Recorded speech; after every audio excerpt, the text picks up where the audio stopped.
ಹಾಂ ಹಾಂ ಹಾಂ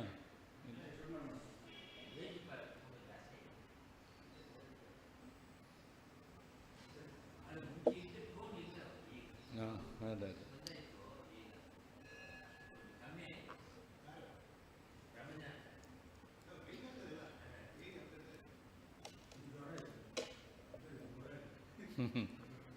ಕ್ಲಿಯರ್ ಆಗಿರೋದು.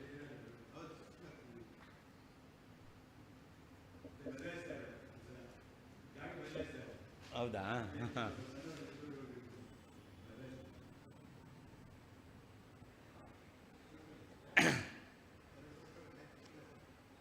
ಭಕ್ತ್ಯಾ ಸ್ತುತ್ಯಾ ವಿರಕ್ತ್ಯಾ ಭಜದಮಲಜನೋನ್ನತ್ಯಭೂತ್ಯರ್ಪಕಾಯ ಕ್ಷಿತ್ಯಾಂ ಅತ್ಯಲ್ಪಭೃತ್ಯೇಷ್ವಪಿ ಕುಜನಕೃತೋದ್ಧತ್ಯಭೂತ್ಯಾಜಕಾಯ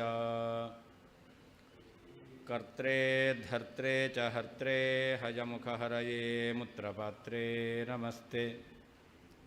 ತಸ್ಮೈ ಕಸ್ಮೈಚಿದಸ್ಮನ್ ಮನಸಿ ಧೃತಕಥಾ ವಿಸ್ಮೃತೌ ಸ್ಮಾರಕಾಯ ತಪೋ ವಿದ್ಯಾ ವಿರಕ್ತ್ಯಾದಿ ಸದ್ಗುಣೌಘಾಕರಾನಹಂ ವಾದಿರಾಜಗುರೂನ್ ವಂದೇ ಹಯಗ್ರೀವಪದಾಶ್ರಯಾನ್. ತಪಸ್ವಾಧ್ಯಾಯ ಶುಶ್ರೂಷಾ ಕೃಷ್ಣಪೂಜಾರತಂ ಮುನಿಂ ವಿಶ್ವೇಶಮಿಷ್ಟದಂ ವಂದೇ ಪರಿವ್ರಾಟ್ಚಕ್ರವರ್ತಿನಂ. ಶ್ರೀಗುರುಭ್ಯೋ ನಮಃ. ಅನ್ಯಾಪೋಹೇನ ತತ್ಸಂಗೇ ಛದ್ಮಸ್ತ್ರೀ ಸಂಗದೋಷತಃ ಭ್ರಷ್ಟಸ್ವಧರ್ಮಮಿತ್ಯಾರ್ಯೈಃ ತ್ಯಕ್ತಂ ಬಾಹ್ಯಾನುಪಾಶ್ರಯತ್. ಹಿಂದೆ ನಿರ್ಗುಣ ಬ್ರಹ್ಮ ಶ್ರುತಿ ಪ್ರತಿಪಾದ್ಯನಲ್ಲ ಅಂತ ಹೇಳಿದರು. ಅದರಿಂದ ಬ್ರಹ್ಮ ನಿರ್ಗುಣ ಅಂತ ಹೇಳಿದ್ರೆ ಅವನಿಗೆ ಶ್ರುತಿ ಎಂಬತಕ್ಕಂತಹ ಸ್ತ್ರೀಯ ಸಂಬಂಧ ಇಲ್ಲ ಅಂತಾಯಿತು. ಆ ಬ್ರಹ್ಮ ಸನ್ಯಾಸಿ ಭಿಕ್ಷು ಅಂತ ಆದ ಅಂತ ಹೇಳಿದರು. ಅದಕ್ಕೆ ಅವರು ಉತ್ತರ ಕೊಡ್ತಾರೆ, ಬ್ರಹ್ಮ ವೇದ ಪ್ರತಿಪಾದ್ಯ ಅಲ್ಲ ಅಂತಲ್ಲ, ವೇದ ಪ್ರತಿಪಾದ್ಯನ ಆಗಿದ್ದಾನೆ. ಹೇಗೆ ಅಂತಂದರೆ, ಸತ್ಯಂ ಜ್ಞಾನಮನಂತಂ ಬ್ರಹ್ಮ ಅಂತ ಶ್ರುತಿ ಇದೆ. ಈ ಶ್ರುತಿ ಬ್ರಹ್ಮ ಸತ್ಯತ್ವಾದಿ ಗುಣವಿಶಿಷ್ಟ ಅಂತ ಹೇಳಲ್ಲ. ಆದರೆ ಅವನನ್ನು ಶ್ರುತಿ ಏನು ಹೇಳುತ್ತೆ ಅಂತಂದರೆ, ಅವನು ಸತ್ಯಸ್ವರೂಪಿ ಅಂತ ಹೇಳುತ್ತೆ. ಸತ್ಯತ್ವಾದಿ ಗುಣ ಇಲ್ಲ. ಬ್ರಹ್ಮನನ್ನು ವೇದವು ಸತ್ಯಸ್ವರೂಪಿ ಅಂತ ಪ್ರತಿಪಾದನೆ ಮಾಡುತ್ತೆ. ಆದ್ದರಿಂದಾಗಿ ಬ್ರಹ್ಮನಲ್ಲಿ ಶ್ರುತಿ ಪ್ರತಿಪಾದ್ಯತ್ವ ಬಂತು, ಶ್ರುತಿ ಸಂಬಂಧ ಇದೆ, ಅದರಿಂದ ಶ್ರುತಿ ಸ್ತ್ರೀ ಸಂಘ ಇದೆ, ಅಂದರೆ ಭಿಕ್ಷು ಅಂತ ಆಗಲಿಲ್ಲ ಅಂತ. ಅಥವಾ ಸತ್ಯಂ ಎಂಬತಕ್ಕಂತಹ ಶಬ್ದ ಸತ್ಯತ್ವ ವಿಶಿಷ್ಟನಾದ ಬ್ರಹ್ಮನನ್ನು ಹೇಳೋದಿಲ್ಲ, ಆದರೆ ಅಸತ್ಯ ಅಲ್ಲ ಅಂತ ಹೇಳುತ್ತೆ. ಅನ್ಯಾಪೋಹ, ಅಸತ್ಯ ಸ್ವರೂಪ ಅವನಲ್ಲಿಲ್ಲ ಅಂತ. ಹಾಗಾದರೆ ವೇದವು ಬ್ರಹ್ಮನಲ್ಲಿ ಅಸತ್ಯ ಸ್ವರೂಪನಲ್ಲ ಅಂತ ಹೇಳ್ತಾ ಇದೆ. ಆದ್ದರಿಂದಾಗಿ ವೇದ ಅಸತ್ಯ ಸ್ವರೂಪ ಅಲ್ಲ ಎಂಬುದಾಗಿ ವೇದ ಪ್ರತಿಪಾದ್ಯನಾದ. ಅದರಿಂದ ಶ್ರುತಿ ಸ್ತ್ರೀ ಸಂಘ ಎಂಬತಕ್ಕಂಥದ್ದು ಬಂತು. ಆದ್ದರಿಂದಾಗಿ ಅವನು ಭಿಕ್ಷು ಅಂತ ಆಗಬೇಕಾಗಿಲ್ಲ ಅಂತ ಉತ್ತರ ಕೊಡಬಹುದು. ಅದಕ್ಕೆ ಉತ್ತರ ಕೊಡ್ತಾ ಇದ್ದಾರೆ. ಈ ರೀತಿ ಹೇಳಿದರೆ ಅನ್ಯಾಪೋಹೇನ ಅಂತ, ಸತ್ಯತ್ವಾದಿ ಗುಣ ಇಲ್ಲ ಅಂತ ಹೇಳೋದು, ಅಥವಾ ಅನ್ಯಾಪೋಹೇನ ಅಂತಂದರೆ ಅವನಲ್ಲಿ ಅಸತ್ಯತ್ವಾದಿಗಳು ಇಲ್ಲ ಅಂತ ಹೇಳೋದು. ಈ ರೀತಿಯಲ್ಲಿ ಏನಾದರೂ ನೀವು ವೇದ ಪ್ರತಿಪಾದ್ಯನಾಗಿದ್ದಾನೆ ಅಂತ ಹೇಳಿದ್ರೆ, ಅವಾಗ ಅವ್ರು ಹೇಳ್ತಾರೆ, ಧರ್ಮಭ್ರಷ್ಟ ಅಂತ, ಭ್ರಷ್ಟ ಸ್ವಧರ್ಮಂ ಅಂತ. ಅವನು ಸ್ವಧರ್ಮವನ್ನು ಬಿಟ್ಟವನು ಅಂತ ಆಗ್ತಾನೆ ಅಂತ. ಅದು ಯಾಕೆ ಅಂತಂದರೆ ನೋಡಿ, ಅದು ಅನ್ಯಾಪೋಹ ಅಂತಿದೆಯಲ್ಲ, ಅದಕ್ಕೆ ಇನ್ನೊಂದು ಅರ್ಥ ಮಾಡಬೇಕು. ಅನ್ಯಾಪೋಹ ಅನ್ನೋದಕ್ಕೆ ಒಂದು ವೇದಕ್ಕೆ ಸಂಬಂಧಪಟ್ಟ ಹಾಗೆ ಬ್ರಹ್ಮನು ವೇದದಿಂದ ಸತ್ಯತ್ವಾದಿ ಗುಣವಿಶಿಷ್ಟ ಅಂತ ಪ್ರತಿಪಾದ್ಯನಲ್ಲ ಅಂತ ಅರ್ಥ. ಅಥವಾ ಅಸತ್ಯತ್ವಾದಿ ದೋಷ ಇಲ್ಲ, ಅಸತ್ಯತ್ವಾದಿಗಳು ಇಲ್ಲ ಅಂತ ಅರ್ಥ ಮಾಡೋದು. ಅಥವಾ ಸ್ತ್ರೀಯನ್ನೇ ತೆಗೆದುಕೊಂಡ್ರೆ ತನ್ನ ಯಾರು ಮುಖ್ಯ ಪತಿ ಇದ್ದಾನೋ ಅವನನ್ನು ಬಿಡೋದು ಅಂತ ಅರ್ಥ. ಬಿಟ್ಟು ಆಮೇಲೆ ತತ್ಸಂಗೆ ಶ್ರುತಿಯಿಂದ ಪ್ರತಿಪಾದ್ಯನಾಗಿದ್ದಾನೆ ಅಂತ ಹೇಳಿದ್ರೆ ಅವಾಗ ಛದ್ಮಸ್ತ್ರೀ ಸಂಘದೋಷತಃ, ವೇಷ ಮರೆಸಿಕೊಂಡು ಸ್ತ್ರೀಯನ್ನು ಅವನು ಸಂಘ ಮಾಡಿದ ಅಂತ ಆಯಿತು.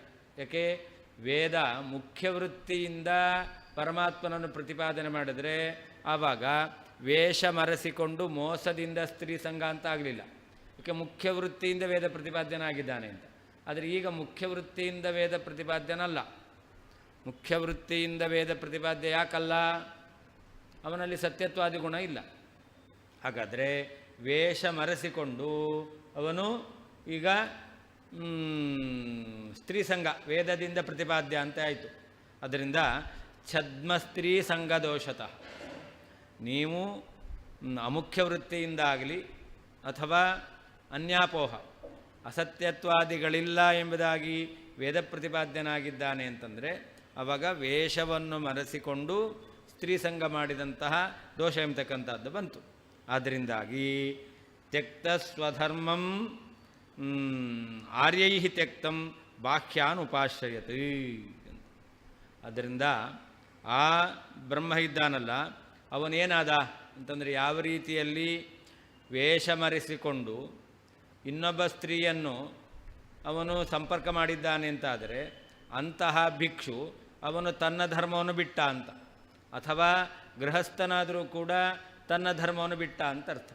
ಅದರಿಂದ ಅವನು ಭ್ರಷ್ಟ ಸ್ವಧರ್ಮ, ಅವನು ಸ್ತ್ರೀ ಸಂಘ ಮಾಡಿದ ದೋಷದಿಂದಾಗಿ ಗಾರ್ಹಸ್ಥ್ಯ ಧರ್ಮದಿಂದ ಭ್ರಷ್ಟನಾಗಿದ್ದಾನೆ ಅಂತಾಯಿತು. ಹಾಗೆ ಇಲ್ಲೂ ಕೂಡ ಬ್ರಹ್ಮ ಇದ್ದಾನಲ್ಲ ಅವನು ಅನ್ಯಾಪೋಹ ಅಥವಾ ಅಮುಖ್ಯ ವೃತ್ತಿಯಿಂದ ವೇದ ಪ್ರತಿಪಾದ್ಯನಾಗಿದ್ದಾನೆ ಅಂತ ಹೇಳಿದರೆ ಆವಾಗ ಅವನು ಕೂಡ ಛದ್ಮದಿಂದ ಸ್ತ್ರೀ ಸಂಬಂಧ ಮಾಡಿದಂತೆ ಆಯಿತು. ಅಂದರೆ ಭ್ರಷ್ಟ ಸ್ವಧರ್ಮ, ಅವನು ಮುಖ್ಯವಾಗಿರ್ತಕ್ಕಂತಹ ಧರ್ಮವನ್ನು ಬಿಟ್ಟಂತೆ ಆಯಿತು. ಆದ್ದರಿಂದ ಏನಾಯಿತು ಅಂತಂದರೆ ಆರ್ಯೈಹಿ ತ್ಯಕ್ತಂ ಅಂತ. ಯಾರು ಸಜ್ಜನರಿದ್ದಾರೋ ಸದಾಚಾರ ಸಂಪನ್ನರಿದ್ದಾರೋ ಅವರು ಇಂಥವನನ್ನು ಸ್ವೀಕಾರ ಮಾಡೋದಿಲ್ಲ. ಲೋಕದಲ್ಲಿ ಆ ವ್ಯಕ್ತಿಯನ್ನು ಛದ್ಮವೇಷದಿಂದ ಸ್ತ್ರೀ ಸಂಪರ್ಕ ಮಾಡಿದವನನ್ನು ಸ್ವೀಕಾರ ಮಾಡಲ್ಲ, ಹಾಗೆ ಇಂಥವನನ್ನು ಕೂಡ ಸ್ವೀಕಾರ ಮಾಡೋದಿಲ್ಲ. ಅದರಿಂದ ಏನಾಯಿತು? ಬಾಹ್ಯಾನುಪಾಶ್ರಯತೆ. ನಿನ್ನ ಬ್ರಹ್ಮ ಇದಾನಲ್ಲ ಅವನು ವೇದ ನಿಂದಕರಾಗಿರ್ತಕ್ಕಂತಹ ಯಾರು ಶೂನ್ಯವಾದಿಗಳಿದ್ದಾರೆ ಅವರನ್ನು ಆಶ್ರಯಿಸ್ತಾನೆ. ಯಾಕೆ? ಏನು ಧರ್ಮ ಇಲ್ಲ ಅಂತ ಹೇಳ್ತೀರಾ? ಬ್ರಹ್ಮನಲ್ಲಿ ಏನು ಧರ್ಮ ಇಲ್ಲ ಅಂದರೆ ಏನಾಯಿತು? ಶೂನ್ಯ ಅಂತ ಆಯಿತು. ಹಾಗಾದರೆ ಆ ಬ್ರಹ್ಮ ಶೂನ್ಯವಾದಿಯನ್ನು ಆಶ್ರಯಿಸಬೇಕಾಗುತ್ತೆ. ಅನ್ಯಾಪೋಹೇನ ಎರಡರ್ಥ ಹೇಳಬೇಕಲ್ಲಿ, ಒಂದು ವ್ಯಕ್ತಿಗೆ, ಇನ್ನೊಂದು ಶ್ರುತಿಗೆ ಅಂತ. ಬ್ರಹ್ಮನಿಗೆ ಒಂದು ವ್ಯಕ್ತಿಗೆ ಮತ್ತು ಬ್ರಹ್ಮನಿಗೆ. ವ್ಯಕ್ತಿಗಾಗಬೇಕಾದ್ರೆ ಸ್ತ್ರೀ ವ್ಯಕ್ತಿಗಾಗಬೇಕಾದ್ರೆ ಮುಖ್ಯನಾದಂತಹ ಪತಿಯ ತ್ಯಾಗದಿಂದ, ಅಥವಾ ವೇದಕ್ಕಾಗಬೇಕಾದ್ರೆ ಮುಖ್ಯ ವೃತ್ತಿಯಿಂದ ಭಗವಂತ ವೇದ ಪ್ರತಿಪಾದ್ಯನಲ್ಲ, ಅವನು ಸತ್ಯತ್ವಾದಿ ಗುಣ ವಿಶಿಷ್ಟನಲ್ಲ, ಅಸತ್ಯತ್ವಾದಿ ರಹಿತನಾಗಿದ್ದಾನೆ ಎಂಬುದಾಗಿ ಈ ಅರ್ಥವನ್ನು ಸ್ವೀಕಾರ ಮಾಡುವುದರಿಂದ ಅನ್ಯಾಪೋಹ ಅಸತ್ಯತ್ವಾದಿಗಳು ಅವನಲ್ಲಿಲ್ಲ ಎಂಬುದಾಗಿ ಒಪ್ಪುವುದರಿಂದ ತತ್ಸಂಗೆ ವೇದ ಎಂಬತಕ್ಕಂತಹ ಸ್ತ್ರೀಯ ಸಂಬಂಧ ಎಂಬತಕ್ಕಂಥದ್ದಿದೆ ಅಂತಾದರೆ ಛದ್ಮಸ್ತ್ರೀ ಸಂಘದೋಷತಃ ಮಾರುವೇಷದಿಂದ ಮೋಸದಿಂದ ಸ್ತ್ರೀಯನ್ನು ಸಂಘ ಮಾಡಿದಂತಹ ದೋಷದಿಂದ ಭ್ರಷ್ಟಸ್ವಧರ್ಮಂ ಭ್ರಷ್ಟವಾದಂತಹ ಗಾರ್ಹಸ್ಥ್ಯ ಧರ್ಮವುಳ್ಳಂತಹ ಅಥವಾ ತ್ಯಾಗ ಮಾಡಲ್ಪಟ್ಟಂತಹ ಸತ್ಯತ್ವಾದಿ ಗುಣವುಳ್ಳಂತಹ ಉಳ್ಳವನು ಇತಿ ಈ ರೀತಿಯಾಗಿ ಆರ್ಯೈಹಿ ಸದಾಚಾರ ಸಂಪನ್ನರಿಂದ ತ್ಯಕ್ತಂ ಪರಿತ್ಯಾಗ ಮಾಡಲ್ಪಟ್ಟವನಾಗಿ ಬಾಹ್ಯಾನ್ ವೇದನಿಂದಕರಾದ ಶೂನ್ಯವಾದಿಗಳನ್ನು ಉಪಾಶ್ರಯತೆ ಆಶ್ರಯಿಸುತ್ತಾನೆ. ಅನ್ಯಾಪೋಹೇನ ಮುಖ್ಯನಾದ ಪತಿಯನ್ನು ಬಿಡುವುದರಿಂದ ಅಥವಾ ಮುಖ್ಯ ವೃತ್ತಿಯಿಂದ ಸತ್ಯತ್ವಾದಿ ಗುಣವಿಶಿಷ್ಟ ಎಂಬುದಾಗಿ ವೇದದಿಂದ ಪ್ರತಿಪಾದ್ಯನಾಗದೆ ಅಥವಾ ಅನ್ಯಾಪೋಹ ಅಂತಂದರೆ ಅಸತ್ಯತ್ವಾದಿಗಳು ಇಲ್ಲ ಎಂಬುದಾಗಿ ಹೇಳುವುದರಿಂದ ತತ್ಸಂಗೆ ಶ್ರುತಿ ಎಂಬತಕ್ಕಂಥ ಸ್ತ್ರೀಯ ಸಂಬಂಧ ಎಂಬತಕ್ಕಂಥದ್ದಿದೆ.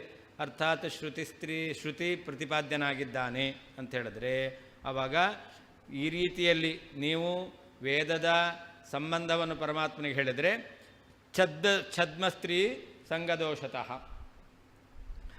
ಮಾರುವೇಷದಿಂದ ಮೋಸದಿಂದ ಅನ್ಯ ಸ್ತ್ರೀಯನ್ನು ಸಂಗ ಮಾಡಿದ ದೋಷದಿಂದ ಭ್ರಷ್ಟಸ್ವಧರ್ಮಂ ಭ್ರಷ್ಟವಾದಂತಹ ಗಾರ್ಹಸ್ಥ್ಯ ಧರ್ಮವುಳ್ಳ ಅಥವಾ ಸನ್ಯಾಸ ಧರ್ಮವುಳ್ಳಂಥವನನ್ನು ಆರ್ಯೈಹಿ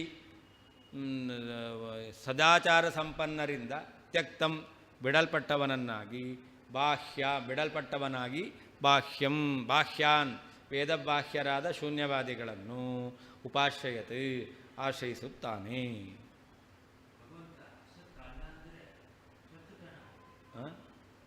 ಅವ್ರ ಮತ ಪ್ರಕಾರ ಅಸತ್ಯ ಅಲ್ಲ, ಸತ್ಯತ್ವ ಉಳ್ಳವನು ಅಂತಲ್ಲ. ನಮ್ಮ ಮತ ಪ್ರಕಾರ ಅಸತ್ಯ ಅಲ್ಲ ಅಂದರೆ ಸತ್ಯತ್ವ ಉಳ್ಳವನು ಅಂತ. ಅವ್ರ ಮತ ಪ್ರಕಾರ ಅಸತ್ಯ ಅಲ್ಲ ಅಂತ ಅಷ್ಟೇ ಅರ್ಥ, ಸತ್ಯತ್ವ ಉಳ್ಳವನು ಅಂತ ಅರ್ಥ ಅಲ್ಲ.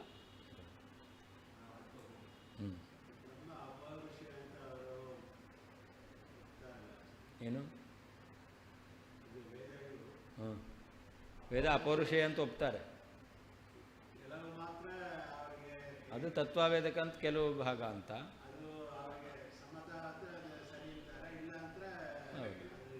ಅತತ್ವವೇದಕ ಅನುವಾದ ಅಂತ ಹೇಳ್ತಾರೆ.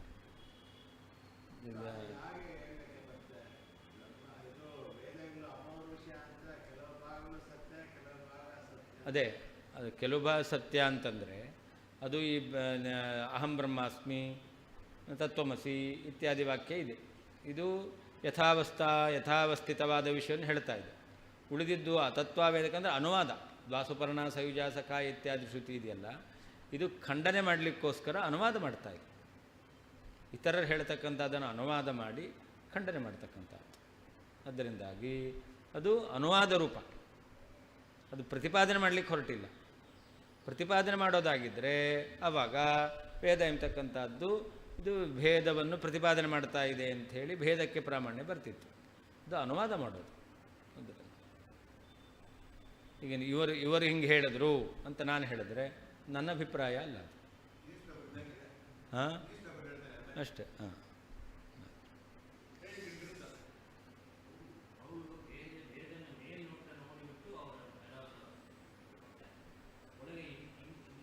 ಹೌದು ನೋಡಿ. ನಾನು ಸ್ವರೂಪಮಾತ್ರ ಲಕ್ಷಣಯ ಅತದ್ವ್ಯಾವೃತ್ಯಾವ ಬ್ರಹ್ಮಣೋಪಿ ಶ್ರುತಿಬೋಧ್ಯತ್ವ ಅಂಗೀಕಾರಾತ್ ಕಥಂ ಪ್ರಾಗುಕ್ತ ಭಿಕ್ಷುತ್ವಂ ಇತ್ಯತಃ. ಬ್ರಹ್ಮ ಇದಾನಲ್ಲ, ಅವನು ವೇದ ಪ್ರತಿಪಾದ್ಯ. ಅದು ಹೇಗೆ ಅಂತಂದರೆ ವೇದಗಳು ಬ್ರಹ್ಮನನ್ನು ಹೇಳಲ್ವಲ್ಲ, ಹೇಳುತ್ತೆ. ಬ್ರಹ್ಮನನ್ನು ಸತ್ಯತ್ವಾದಿ ಗುಣ ವಿಶಿಷ್ಟ ಅಂತ ಹೇಳಲ್ಲ, ಮತ್ತು ಸ್ವರೂಪ ಮಾತ್ರ ಲಕ್ಷಣಯ ಅಂತ. ಈ ವೇದ ಎಂಬತಕ್ಕಂಥದ್ದು ಶಕ್ತಿವೃತ್ತಿಯ ಬ್ರಹ್ಮನನ್ನು ಹೇಳೋದಿಲ್ಲ, ಲಕ್ಷಣಯ ಹೇಳುತ್ತೆ. ಲಕ್ಷಣಯ ಬ್ರಹ್ಮಸ್ವರೂಪವನ್ನು ಹೇಳುತ್ತೆ ಅಂತ. ಲಕ್ಷಣಯ ವೇದದಿಂದ ಬ್ರಹ್ಮ ವಾಚ್ಯನಾಗಿದ್ದಾನೆ. ಅದರಿಂದಾಗಿ ಅವನಲ್ಲಿ ನೀವು ಹೇಳುವ ರೀತಿಯಲ್ಲಿ ಶ್ರುತಿಬೋಧ್ಯತ್ವ ಇಲ್ಲ ಅಂತ ಹೇಳಲಿಕ್ಕೆ ಬರಲ್ಲ, ಶ್ರುತಿಬೋಧ್ಯತ್ವ ಬಂತು. ಅಥವಾ ಇನ್ನೊಂದು ಹೇಳ್ತಾರೆ ಅತದ್ವ್ಯಾವೃತ್ಯ ಅಂತ. ಅನ್ಯಾಪೋಹ ಅಂತಿದೆಯಲ್ಲ, ಅದಕ್ಕೆ ಅತದ್ವ್ಯಾವೃತ್ತಿ. ಅತದ್ವ್ಯಾವೃತ್ಯ ಅಂತಂದರೆ ಅಸತ್ಯ ಅಲ್ಲ ಅಂತ ಶ್ರುತಿ ಹೇಳ್ತಾ ಇದೆ. ಆದ್ದರಿಂದಾಗಿ ಈ ರೀತಿಯಲ್ಲಿ ಶ್ರುತಿವಾಚ್ಯತ್ವ ಎಂಬತಕ್ಕಂಥದ್ದು ಬ್ರಹ್ಮನಲ್ಲಿ ಇದೆ. ಕಥಂ ಪ್ರಾಗುಕ್ತ ಭಿಕ್ಷುತ್ವಂ, ಆದ್ದರಿಂದ ಅವನಿಗೆ ಶ್ರುತಿ ಸ್ತ್ರೀ ಸಂಘ ಇಲ್ಲ, ಭಿಕ್ಷು ಆದ ಅಂತ ಹೆಂಗೆ ಹೇಳ್ತೀರಾ? ಶ್ರುತಿ ಸಂಬಂಧ ಇದೆ ಅಂತ ಹೇಳಿದ್ರೆ ಅದಕ್ಕೆ ಅನ್ಯಾಪೋಹೇನ ಅಂತ ಅಂತ ಹೇಳ್ತಾ ಇದ್ದಾರೆ. ಅದಕ್ಕೆ ಅರ್ಥ ಏನು? ಅನ್ಯಸ್ಯಾಹ ಅಂತ. ಅನ್ಯಸ್ಯಾಹ ಅಪೋಹ, ಇನ್ನೊಂದನ್ನು ಬಿಡೋದು. ಇನ್ನೊಂದು ಯಾವುದು? ಮುಖ್ಯವೃತ್ತಿ. ಬ್ರಹ್ಮನು ವೇದಗಳಿಂದ ಶಕ್ತಿವೃತ್ತಿಯ ಪ್ರತಿಪಾದ್ಯನಾಗಿದ್ದಾನೆ ಎಂಬತಕ್ಕಂಥದ್ದನ್ನು ಬಿಟ್ಟರೆ ಅಂತರ್ಥ. ಅನ್ಯಸ್ಯಾಹ ಅಂದರೆ ಸರ್ವಥಾ ಮುಖ್ಯವೃತ್ತೇಹೇ ಅಂತರ್ಥ. ಯಾವುದದು? ನಿರ್ಗುಣ ಅಂತ ಶ್ರುತಿ ಇದೆ. ನಿರ್ಗುಣ ಎಂಬತಕ್ಕಂಥ ಶ್ರುತಿಗೆ ಮುಖ್ಯವೃತ್ತಿಯಿಂದ ಲಭ್ಯವಾದ ಅರ್ಥ ಯಾವುದು? ತ್ರಿಗುಣರಹಿತ ಅಂತ ಅರ್ಥ. ಅದಕ್ಕೆ ಹೇಳ್ತಾರೆ ತ್ರಿಗುಣರಾಹಿತ್ಯ ರೂಪ ಸಂಭವನ್ ಮುಖ್ಯವೃತ್ತೇಹೇ. ನಿರ್ಗುಣ ಎಂಬತಕ್ಕಂಥ ಶಬ್ದಕ್ಕೆ ಮುಖ್ಯವೃತ್ತಿಯಿಂದ ತ್ರಿಗುಣರಹಿತನಾಗಿದ್ದಾನೆ ಎಂಬತಕ್ಕಂಥದ್ದನ್ನು ಹೇಳಲಿಕ್ಕೆ ಬರುತ್ತೆ. ಆದ್ದರಿಂದ ತ್ರಿಗುಣರಹಿತ ಎಂಬತಕ್ಕಂತಹ ಮುಖ್ಯವೃತ್ತಿ ಅದರ ತ್ಯಾಗೇನ ಅನ್ಯ ಅದು ಅದರ ಅಪೋಹ ಅಂತ. ಅದನ್ನು ತ್ಯಾಗ ಮಾಡೋದು, ಮುಖ್ಯವೃತ್ತಿಯನ್ನು ಬಿಡೋದು ಅಂತ ಅರ್ಥ. ಅಥವಾ ಇನ್ನೊಂದರ್ಥ ಅನ್ಯಸ್ಯ ಅಂತಂದರೆ ಪ್ರತಿಪಾದ್ಯ ಅರ್ಥಾತ್ ಅನ್ಯಸ್ಯ ಅಸತ್ಯತ್ವಾದೇಶ್ಚ ಅಪೋಹೇನ ಅಂತ. ಅಲ್ಲಿ ಪ್ರತಿಪಾದ್ಯವಾದದ್ದು, ಸತ್ಯ ಶಬ್ದದಿಂದ ಪ್ರತಿಪಾದ್ಯವಾದದ್ದು ಸತ್ಯತ್ವ ವಿಶಿಷ್ಟ ಅಂತ ಅರ್ಥ.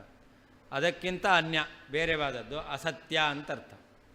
ಅದರಿಂದ ಅಪೋಹ, ಅಸತ್ಯನಲ್ಲ ಅಂತ ಈ ರೀತಿಯಲ್ಲಿ ಅರ್ಥ ಹೇಳ್ತಕ್ಕಂಥದ್ದು. ಅದರಿಂದ ಅನ್ಯಾಪೋಹ ಅನ್ನೋದಕ್ಕೆ ಒಂದು ಮುಖ್ಯವೃತ್ತಿಯನ್ನು ಬಿಡೋದು ಅಂತ ಅರ್ಥ, ಇನ್ನೊಂದು ಅಸತ್ಯತ್ವಾದಿಗಳು ಇಲ್ಲ ಎಂಬುದಾಗಿ ಹೇಳ್ತಕ್ಕಂಥದ್ದು. ಈ ರೀತಿಯಲ್ಲಿ ಇದಕ್ಕೇನು ಧ್ವನಿ, ಏನು ಧ್ವನಿಯಿಂದ ಲಭ್ಯವಾದ ಅರ್ಥ ಏನು? ಅದಕ್ಕೆ ಹೇಳ್ತಾರೆ ಅನ್ಯಸ್ಯ ಮುಖ್ಯಭರ್ತು ಅಪೋಹೇನ ಅಂತ. ತನ್ನ ಗಂಡ ಯಾರಿದ್ದಾನೋ ಅವನನ್ನು ಬಿಟ್ಟುಬಿಡೋದು, ವಿವಾಹಿತನಾದ ಧಾರ್ಮಿಕ ವಿಧಿಯಿಂದ ಸ್ವೀಕಾರ ಮಾಡಿದವನನ್ನು ಬಿಡತಕ್ಕಂಥದ್ದು ಅಂತ ಅರ್ಥ. ತತ್ಸಂಗೆ ಅಂದರೆ ಏನರ್ಥ? ಶ್ರುತಿ ಸ್ತ್ರೀ ಸಂಗೆ ಅಂತ. ಶ್ರುತಿಯ ಸಂಬಂಧ, ಶ್ರುತಿ ಎಂಬತಕ್ಕಂಥ ಸ್ತ್ರೀಯ ಸಂಬಂಧ ಇದೆ ಅಂತಾದರೆ ಅವಾಗೇನಾಯಿತು? ವ್ಯಭಿಚಾರವತ್ ಅಯೋಗ್ಯ ಸಂಬಂಧೇನ ಅಂತ. ಯಾವ ರೀತಿಯಲ್ಲಿ ವ್ಯಭಿಚಾರ ಮಾಡಿದಾಗ ಅಯೋಗ್ಯನ ಸಂಬಂಧ ಆಯಿತು, ಹಾಗೆ ಇಲ್ಲಿಯೂ ಕೂಡ ಶ್ರುತಿಗೆ ಅದು ಬೇರೆ ಮುಖ್ಯ ವೇದದಿಂದ ಪ್ರತಿಪಾದ್ಯವಾದ ಅರ್ಥವುಳ್ಳ ಬ್ರಹ್ಮನ ಸಂಬಂಧ ಬರಲಿಲ್ಲ ಶ್ರುತಿಗೆ. ನಿರ್ಗುಣ ಅಂತಂದರೆ ತ್ರಿಗುಣರಹಿತ ಎಂಬತಕ್ಕಂಥ ಮುಖ್ಯಾರ್ಥ ಇದೆಯಲ್ಲ, ಆ ಮುಖ್ಯಾರ್ಥವುಳ್ಳ ಬ್ರಹ್ಮನ ಸಂಬಂಧ ಬರಲಿಲ್ಲ. ಸತ್ಯತ್ವರೂಪವಾದ ಗುಣವಿಶಿಷ್ಟನಾದ ಬ್ರಹ್ಮನ ಸಂಬಂಧ ಬರಲಿಲ್ಲ. ಮತ್ತು ಇನ್ನೊಬ್ಬನ ಅಂದರೆ ಅಮುಖ್ಯ ವೃತ್ತಿಯಿಂದ ಲಕ್ಷಣಯ ಬ್ರಹ್ಮ ಸತ್ಯ ಸ್ವರೂಪನಾಗಿದ್ದಾನೆ ಅಂತ ಹೇಳೋದು, ಅಥವಾ ಅವನಲ್ಲಿ ಅಸತ್ಯತ್ವ ಇಲ್ಲ ಅಂತ ಹೇಳೋದು. ಈ ರೀತಿಯಲ್ಲಿ ಅಯೋಗ್ಯ ಸಂಬಂಧೇನ, ಇದು ಬ್ರಹ್ಮನಲ್ಲಿ ಯೋಗ್ಯವಾದದ್ದಲ್ಲ, ಅದನ್ನು ಅಂತಹ ಬ್ರಹ್ಮನ ಸಂಬಂಧ ಎಂಬತಕ್ಕಂಥದ್ದು ಶ್ರುತಿಗೆ ಬಂತು. ಆದ್ದರಿಂದ ಅಯೋಗ್ಯ ಸಂಬಂಧೇನ ಸಂಗೇ ಅಂತ ಅರ್ಥ. ಅಯೋಗ್ಯ ವ್ಯಕ್ತಿಯ ಸಂಬಂಧದಿಂದ ಸಂಬಂಧ ಎಂಬತಕ್ಕಂಥದ್ದು ಬಂತು ಅಂತ. ಛದ್ಮಸ್ತ್ರೀ ಸಂಘದೋಷತಃ ಅಂತಿದೆ ಮುಂದೆ. ಅದಕ್ಕೆ ಛದ್ಮನ ಅಂದರೆ ಏನರ್ಥ? ಸ್ವಘಟಕ ಮುಖ್ಯವೃತ್ತಿ ಛಾದನೆ. ಶ್ರುತಿ ಅದೇನು ಮಾಡ್ತಾ ಇದೆ?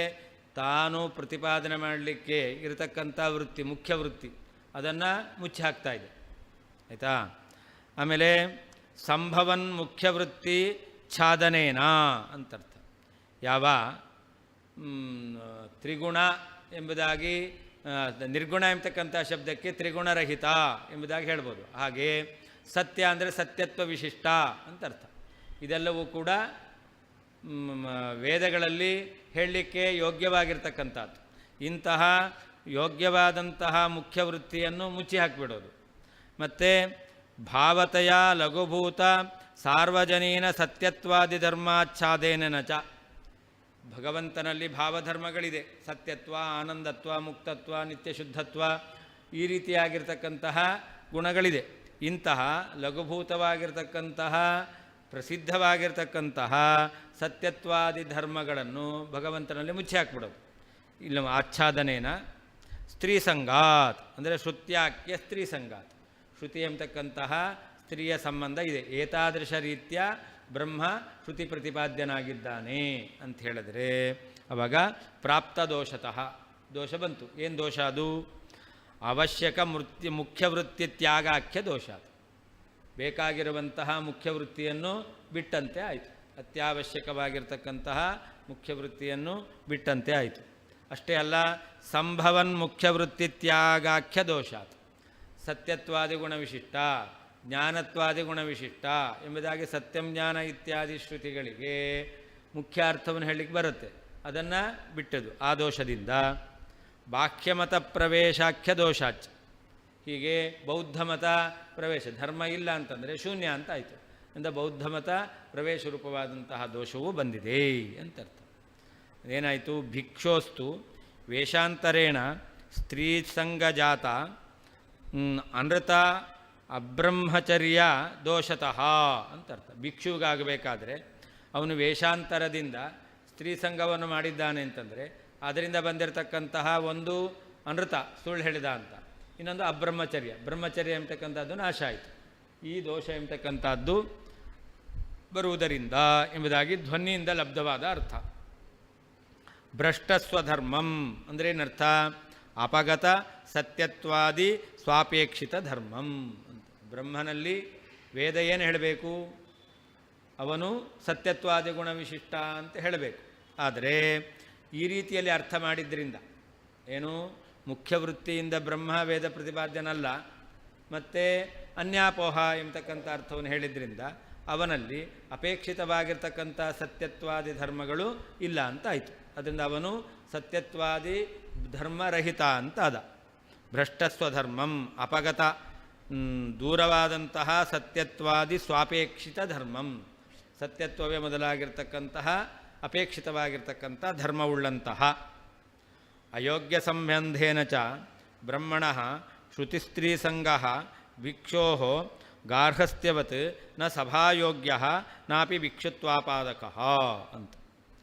ಬ್ರಹ್ಮ ಏನಾದರೂ ಯಾವ ರೀತಿಯಲ್ಲಿ ಗೃಹಸ್ಥನಾದವನಿಗೆ ಅಯೋಗ್ಯರ ಸಂಬಂಧ ಎಂಬತಕ್ಕಂಥದ್ದು ಬಂತು ಅಂತಾದರೆ ಆವಾಗ ಉಳಿದ ಗೃಹಸ್ಥರಂತೆ ಅವನು ಸಭಾಯೋಗ್ಯನಲ್ಲ, ಸಭೆಯಲ್ಲಿ ಸನ್ಮಾನ ಮಾಡಲಿಕ್ಕೆ ಯೋಗ್ಯನಲ್ಲ. ಮತ್ತು ಅವನು ಭಿಕ್ಷು ಅಂತಾದರೆ ಭಿಕ್ಷು ಅಂತಲೇ ಹೇಳಿಕ್ಕೆ ಬರೋದಿಲ್ಲ, ಸ್ತ್ರೀ ಸಂಘವನ್ನು ಮಾಡಿದ್ರಿಂದಾಗಿ.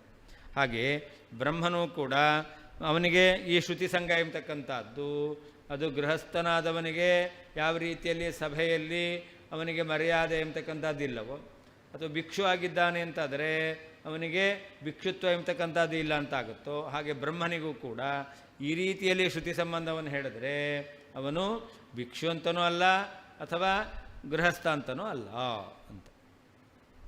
ಸ್ವರೂಪ ಮಾತ್ರ ಲಕ್ಷಣಾಯಾಂ ಅತದ್ವ್ಯಾವೃತ್ತೌ ಚ ಸತ್ಯತ್ವಾದಿ ಬ್ರಹ್ಮಧರ್ಮಾಣಾಂ ತವ ಬ್ರಹ್ಮಣಃ ಅಪೇಕ್ಷಿತ ನಿರ್ಗುಣತ್ವ ಐಕ್ಯಾದಿ ಧರ್ಮಾಣಾಂಚ ಅಲಾಭಾತ್. ಪರಮಾತ್ಮನಲ್ಲಿ ನೀವು ಸತ್ಯಂ ಜ್ಞಾನಂ ಇತ್ಯಾದಿ ಶಬ್ದಗಳೆಲ್ಲ ಸ್ವರೂಪ ಮಾತ್ರ ಲಕ್ಷಣ ಇದೆ ಅಂತ ಹೇಳೋದು ಅಂತಾದರೆ, ಬ್ರಹ್ಮನಲ್ಲಿ ಸ್ವರೂಪ ಲಕ್ಷಣವನ್ನು ಒಪ್ತೀರಾ ಅಂತಾದರೆ ಬ್ರಹ್ಮ ಸ್ವರೂಪವನ್ನು ಹೇಳಲಿಕ್ಕೆ ಹೊರಟಿದೆ, ಮತ್ತು ಸತ್ಯತ್ವಾದಿ ಗುಣಗಳನ್ನು ಹೇಳ್ತಾ ಇಲ್ಲ ಅಂತ ಅರ್ಥ ಮಾಡಿದ್ರೆ ಅತದ್ವ್ಯಾವೃತ್ಯ, ಸತ್ಯ ಅಂತಂದರೆ ಅಸತ್ಯ ಅಲ್ಲ ಎಂಬುದಾಗಿ ಅರ್ಥವನ್ನು ಹೇಳೋದು ಅಂತಾದರೆ ಆವಾಗ ಸತ್ಯತ್ವಾದಿ ಬ್ರಹ್ಮಧರ್ಮಾಣ, ಬ್ರಹ್ಮನಲ್ಲಿರ್ತಕ್ಕಂತಹ ಸತ್ಯತ್ವ ಮೊದಲಾಗಿರ್ತಕ್ಕಂಥ ಧರ್ಮ ಅದು ನಮಗೆ ನಾವು ಹೇಳ್ತಕ್ಕಂಥದ್ದು. ತವ ಅದ್ವೈತ ಮತದಲ್ಲಿಯೂ ಕೂಡ ಬ್ರಹ್ಮನಲ್ಲಿ ಕೆಲವೊಂದು ಧರ್ಮಗಳು ಬೇಕು. ಯಾವುದದು ಅಂತಂದರೆ ಅದು ಹೇಳ್ತಾ ಇದ್ದಾರೆ ಅಪೇಕ್ಷಿತ ನಿರ್ಗುಣತ್ವ. ಬ್ರಹ್ಮನಲ್ಲಿ ಅವರು ನಿರ್ಗುಣ ಅಂತ ಹೇಳ್ತಾರೆ, ಹಾಗೆ ನಿರ್ಗುಣತ್ವ ಬೇಕು. ಜೀವಬ್ರಹ್ಮನಿಗೆ ಅಭೇದವನ್ನು ಹೇಳ್ತಾರೆ, ಐಕ್ಯ ಎಂಬತಕ್ಕಂಥದ್ದು ಬೇಕು. ಹೀಗೆ ನಿರ್ಗುಣತ್ವ ಐಕ್ಯ ಮೊದಲಾಗಿರ್ತಕ್ಕಂಥ ಧರ್ಮಗಳು ಕೂಡ ಇಲ್ಲ ಅಂತ ಆಯಿತು. ಅಲಾಭಾತ್ ಇಲ್ಲ ಅಂತಾದ್ದರಿಂದ ತ್ವಯೈವ ತ್ಯಾಗೇನ ನೀವೇ ಅದನ್ನು ತ್ಯಾಗ ಮಾಡಿದ್ದೀರ, ಬಿಟ್ಟಿದ್ದೀರ. ಅದನ್ನು ಮಾನಾಂತರೇಣಾಪಿ ಸಾಧನ ಅಯೋಗ, ಇದನ್ನು ಬೇರೆ ಪ್ರಮಾಣಗಳಿಂದಲೂ ಕೂಡ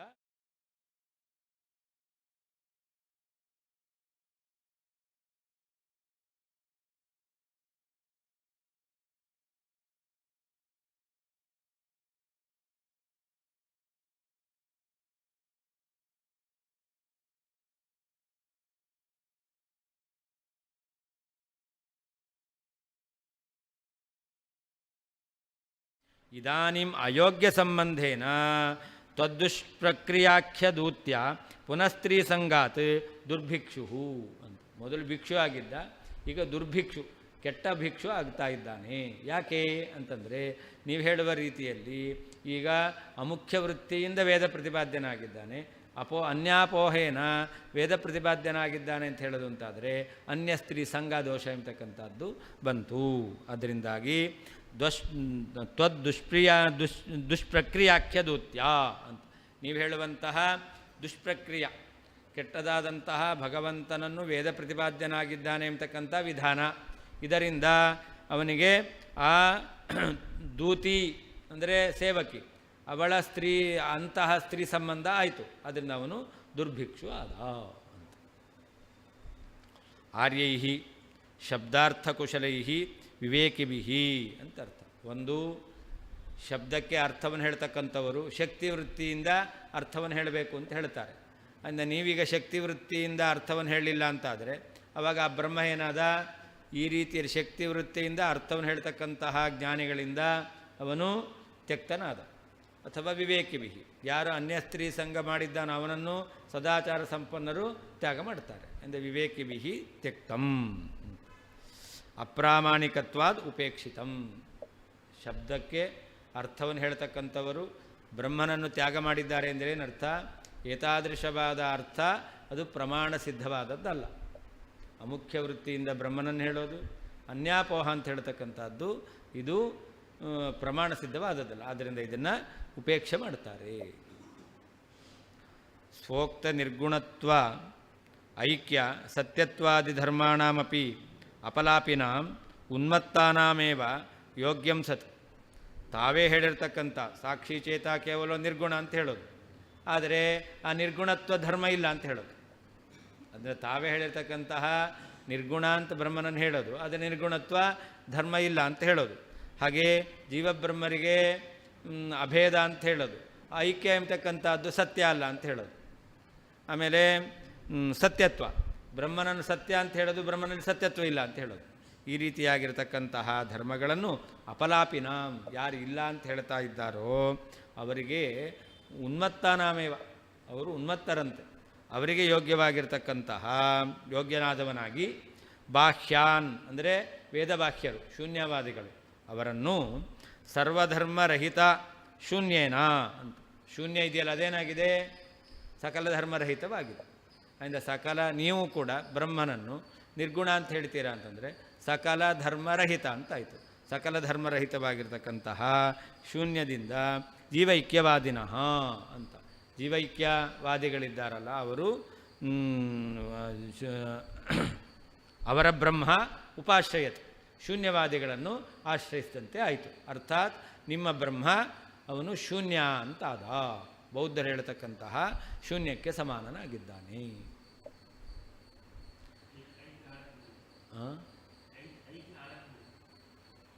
ಐಕ್ಯ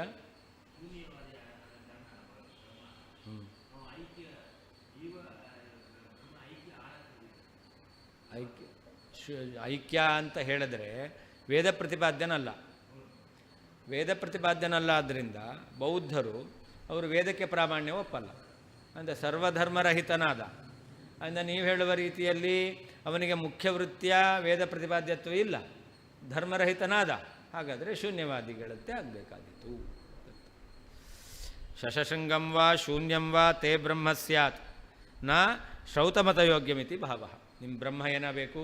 ಒಂದೋ ಶಶವಿಷಾಣದಂತೆ ಆಗಬೇಕು ಅಥವಾ ಶೂನ್ಯದಂತೆ ಆಗಬೇಕು, ಹೊರತು ವೇದದಿಂದ ಪ್ರತಿಪಾದ್ಯರಾಗಿರ್ತಕ್ಕಂತಹ ಮತದಲ್ಲಿ ಯೋಗ್ಯನಾದ ಬ್ರಹ್ಮ ಆಗಲಿಕ್ಕೆ ಸಾಧ್ಯ ಇಲ್ಲ ನಿಮ್ಮ ಬ್ರಹ್ಮ ಅಂತಾಯಿತು. ದುರ್ಭಿಕ್ಷುರಪಿ ಆರ್ಯೈಸ್ತ್ಯಕ್ತಃ. ಇಂದ ಯಾವ ಕೆಟ್ಟ ಸನ್ಯಾಸಿ ಇದ್ದಾನೆ ಅವನು ಸದಾಚಾರ ಸಂಪನ್ನರಿಂದ ಬಿಡಲ್ಪಟ್ಟವನಾಗಿ ಏನಾಗ್ತಾನೆ? ಕಾಪಾಲಿಕಾದೀನ್ ಉಪಾಶ್ರಯತೆ. ಅವನು ಯಾರು ವೇದನಿಂದಕರಿದ್ದಾರೋ ಕಾಪಾಲಿಕರಿದ್ದಾರೋ ಅವರನ್ನು ಅವನು ಆಶ್ರಯಿಸ್ತಾನೆ. ಹಾಗೆ ನಿನ್ನ ಬ್ರಹ್ಮನು ಕೂಡ ಶೂನ್ಯವನ್ನು ಆಶ್ರಯಿಸಬೇಕಾಗುತ್ತೆ.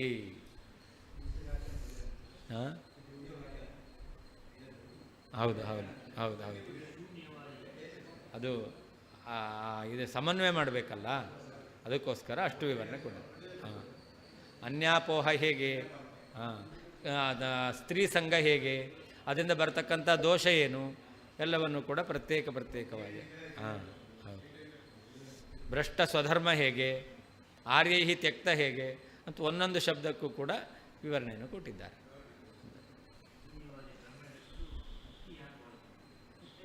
ಐಕ್ಯನೇ ಮುಕ್ತಿ, ಅದಕ್ಕೆ ಹೇಳಿದ್ದು ಐಕ್ಯವೂ ವೇದ ಪ್ರತಿಪಾದ್ಯ ಅಲ್ಲ, ಅದರಿಂದಾಗಿ ಶೂನ್ಯವಾದಿಯಂತೆ ಆಗಬೇಕಾಗುತ್ತೆ.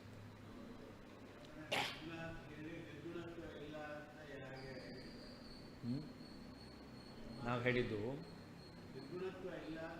ನಿನ್ನೆ ಪಾಠದಲ್ಲಿ ಇವನಲ್ಲಿ ವಿಪ್ರರೂಪತ್ವ ಇಲ್ಲ ಅಂದ್ರೇನಲ್ಲ, ಏನರ್ಥ? ವಿಪ್ರರೂಪನಲ್ಲ. ಇವನಲ್ಲಿ ಗೋ ಉಳ್ಳವನಾದರೆ ಗೋಮಾನ ಅಂತ ಹೇಳ್ಬೋದು. ವಿಪ್ರರೂಪತ್ವ ಧರ್ಮ ಇದ್ದರೆ ಆವಾಗ ವಿಪ್ರರೂಪ ಅಂತ ಹೇಳ್ಬೋದು. ಬ್ರಹ್ಮನನ್ನು ನಿರ್ಗುಣ ಅಂತ ಹೇಳಿದ್ರೆ ಏನು ಬರಬೇಕು? ನಿರ್ಗುಣತ್ವ ಬರಬೇಕು. ಅವ್ರು ನಿರ್ಗುಣತ್ವ ಒಪ್ಪಲ್ಲ. ನಿರ್ಗುಣತ್ವ ಧರ್ಮ ಬಂತಲ್ಲ. ಅಂದರೆ ನಿರ್ಗುಣ ಅವನಲ್ಲಿ ಯಾವ ಧರ್ಮವೂ ಇಲ್ವಲ್ಲ. ಯಾವ ಧರ್ಮವೂ ಇಲ್ಲ, ಆದ್ದರಿಂದ ನಿರ್ಗುಣತ್ವವೂ ಇಲ್ಲ. ನಿರ್ಗುಣತ್ವ ಇಲ್ಲ, ನಿರ್ಗುಣ ಇದೆ ಅಂತ ಹೇಳಿ ನಿರ್ಗುಣ ಅಂತ ಹೇಳಿಕ್ಕೆ ಬರುತ್ತಾ? ಇಲ್ಲ. ನಿರ್ಗುಣತ್ವ ಇಲ್ಲ ಅಂತಂದರೆ ಮನುಷ್ಯತ್ವ ಇಲ್ಲ, ಮನುಷ್ಯ ಅಂತ ಹೇಳಿಕ್ಕೆ ಬರುತ್ತಾ?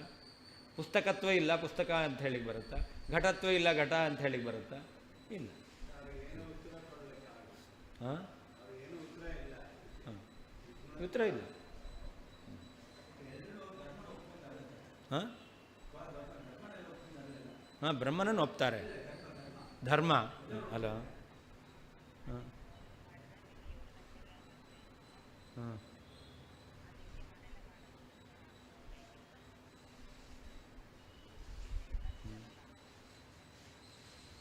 ಸರಿ ಸರಿ, ಆಮೇಲೆ ಮಾತಾಡ್ತೀನಿ. ಧರ್ಮ ಹಾಂ ಯಾರು? ಶೂನ್ಯವಾದಿಗಳು ಏನು ಧರ್ಮ ಒಪ್ಪೋದು?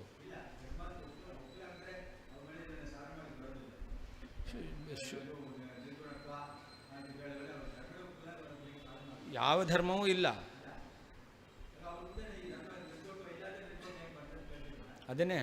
ಅದಕ್ಕೆ ಅವ್ರು ಹೇಳೋದು ಬ್ರಹ್ಮನಲ್ಲಿ ನಿರ್ಗುಣತ್ವ ಧರ್ಮವೂ ಇಲ್ಲ. ನಿರ್ಗುಣತ್ವ ಒಂದು ಧರ್ಮ. ಆದ್ದರಿಂದ ನಿರ್ಗುಣ ಅಂತ ಹೇಳಿದ ಮೇಲೆ ಯಾವ ರೀತಿಯಲ್ಲಿ ಈ ವೇಣು ಸಂಘರ್ಷಜವನ್ನಿ ಪರಸ್ಪರ ಬಿದಿರು ಘರ್ಷಣೆ ಆಗಿ ಬೆಂಕಿ ಬರುತ್ತೆ. ಅದೇನು ಮಾಡುತ್ತೆ? ಆ ಬಿದಿರನ್ನು ಸುಡುತ್ತೆ, ಕಾಡನ್ನು ಸುಡುತ್ತೆ. ಅಂದರೆ ಯಾವುದು ಬೆಂಕಿಯ ಉತ್ಪತ್ತಿಗೆ ಕಾರಣ ಆಯಿತು ವೇಣು, ಅದು ಆ ವೇಣು ಸಂಬಂಧದ ಬೆಂಕಿ ಬಂದಾಗ ಆ ಕಾಡೆಲ್ಲ ನಾಶ ಆಗುತ್ತೆ. ಹಾಗೆ ಆ ವೇಣು ನಾಶ ಆಗುತ್ತೆ. ಹಾಗೆ ಇಲ್ಲೂ ಕೂಡ ನಿರ್ಗುಣತ್ವ ಎಂಬತಕ್ಕಂಥ ಶ್ರುತಿ, ನಿರ್ಗುಣ ಶ್ರುತಿ ಇದೆಯಲ್ಲ, ಅದೇನು ಹೇಳುತ್ತೆ? ಬೇರೆ ಯಾವ ಗುಣವೂ ಇಲ್ಲ, ನಿರ್ಗುಣತ್ವ ಎಂಬ ಧರ್ಮ ಇಲ್ಲ ಅಂತಲೂ ಹೇಳುತ್ತೆ.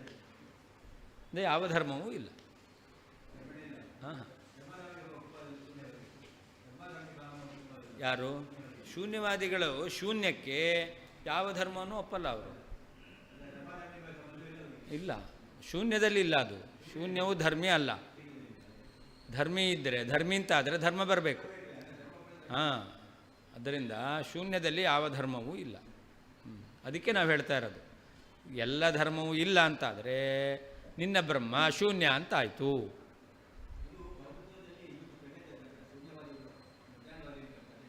ಅದಿರಲಿ, ಅದೇನು ಈಗ ನಾವು ಶೂನ್ಯವ ಅಂತ ಹೇಳ್ತಾರೆ. ಏನು ಯಾವುದರಲ್ಲಿ? ಹಾಂ, ಅವರು ಒಪ್ತಾರೆ. ಈಗ ನಾವು ಹೇಳೋದು ಶೂನ್ಯ ಅಂತ.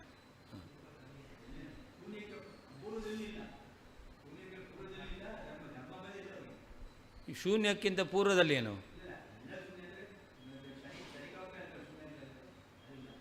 ಶೂನ್ಯವು ತತ್ವ, ಏನೂ ಇಲ್ಲ. ಏನೂ ಇಲ್ಲದ್ರಿಂದ ಸಂವೃತಿಯಿಂದಾಗಿ ಇದೆಲ್ಲ ಉಂಟಾಯಿತು.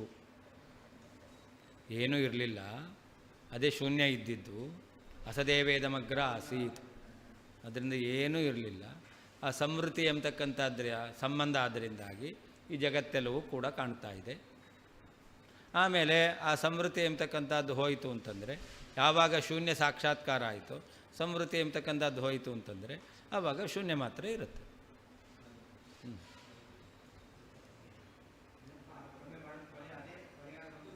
ಹೌದು ಹೌದು. ಹೇಗೆ ಏಕಮೇವ ಅದ್ವಿತೀಯ ಬ್ರಹ್ಮ ಇದ್ದ, ಅವಿದ್ಯಾ ಸಂಬಂಧದ ಎಲ್ಲ ಬಂತು, ಮತ್ತೆ ಅವನೊಬ್ಬನೇ ಇರ್ತಾನೋ ಹಾಗೆ ಇಲ್ಲೂ ಕೂಡ ಹೇಳೋದು. ಹೌದು.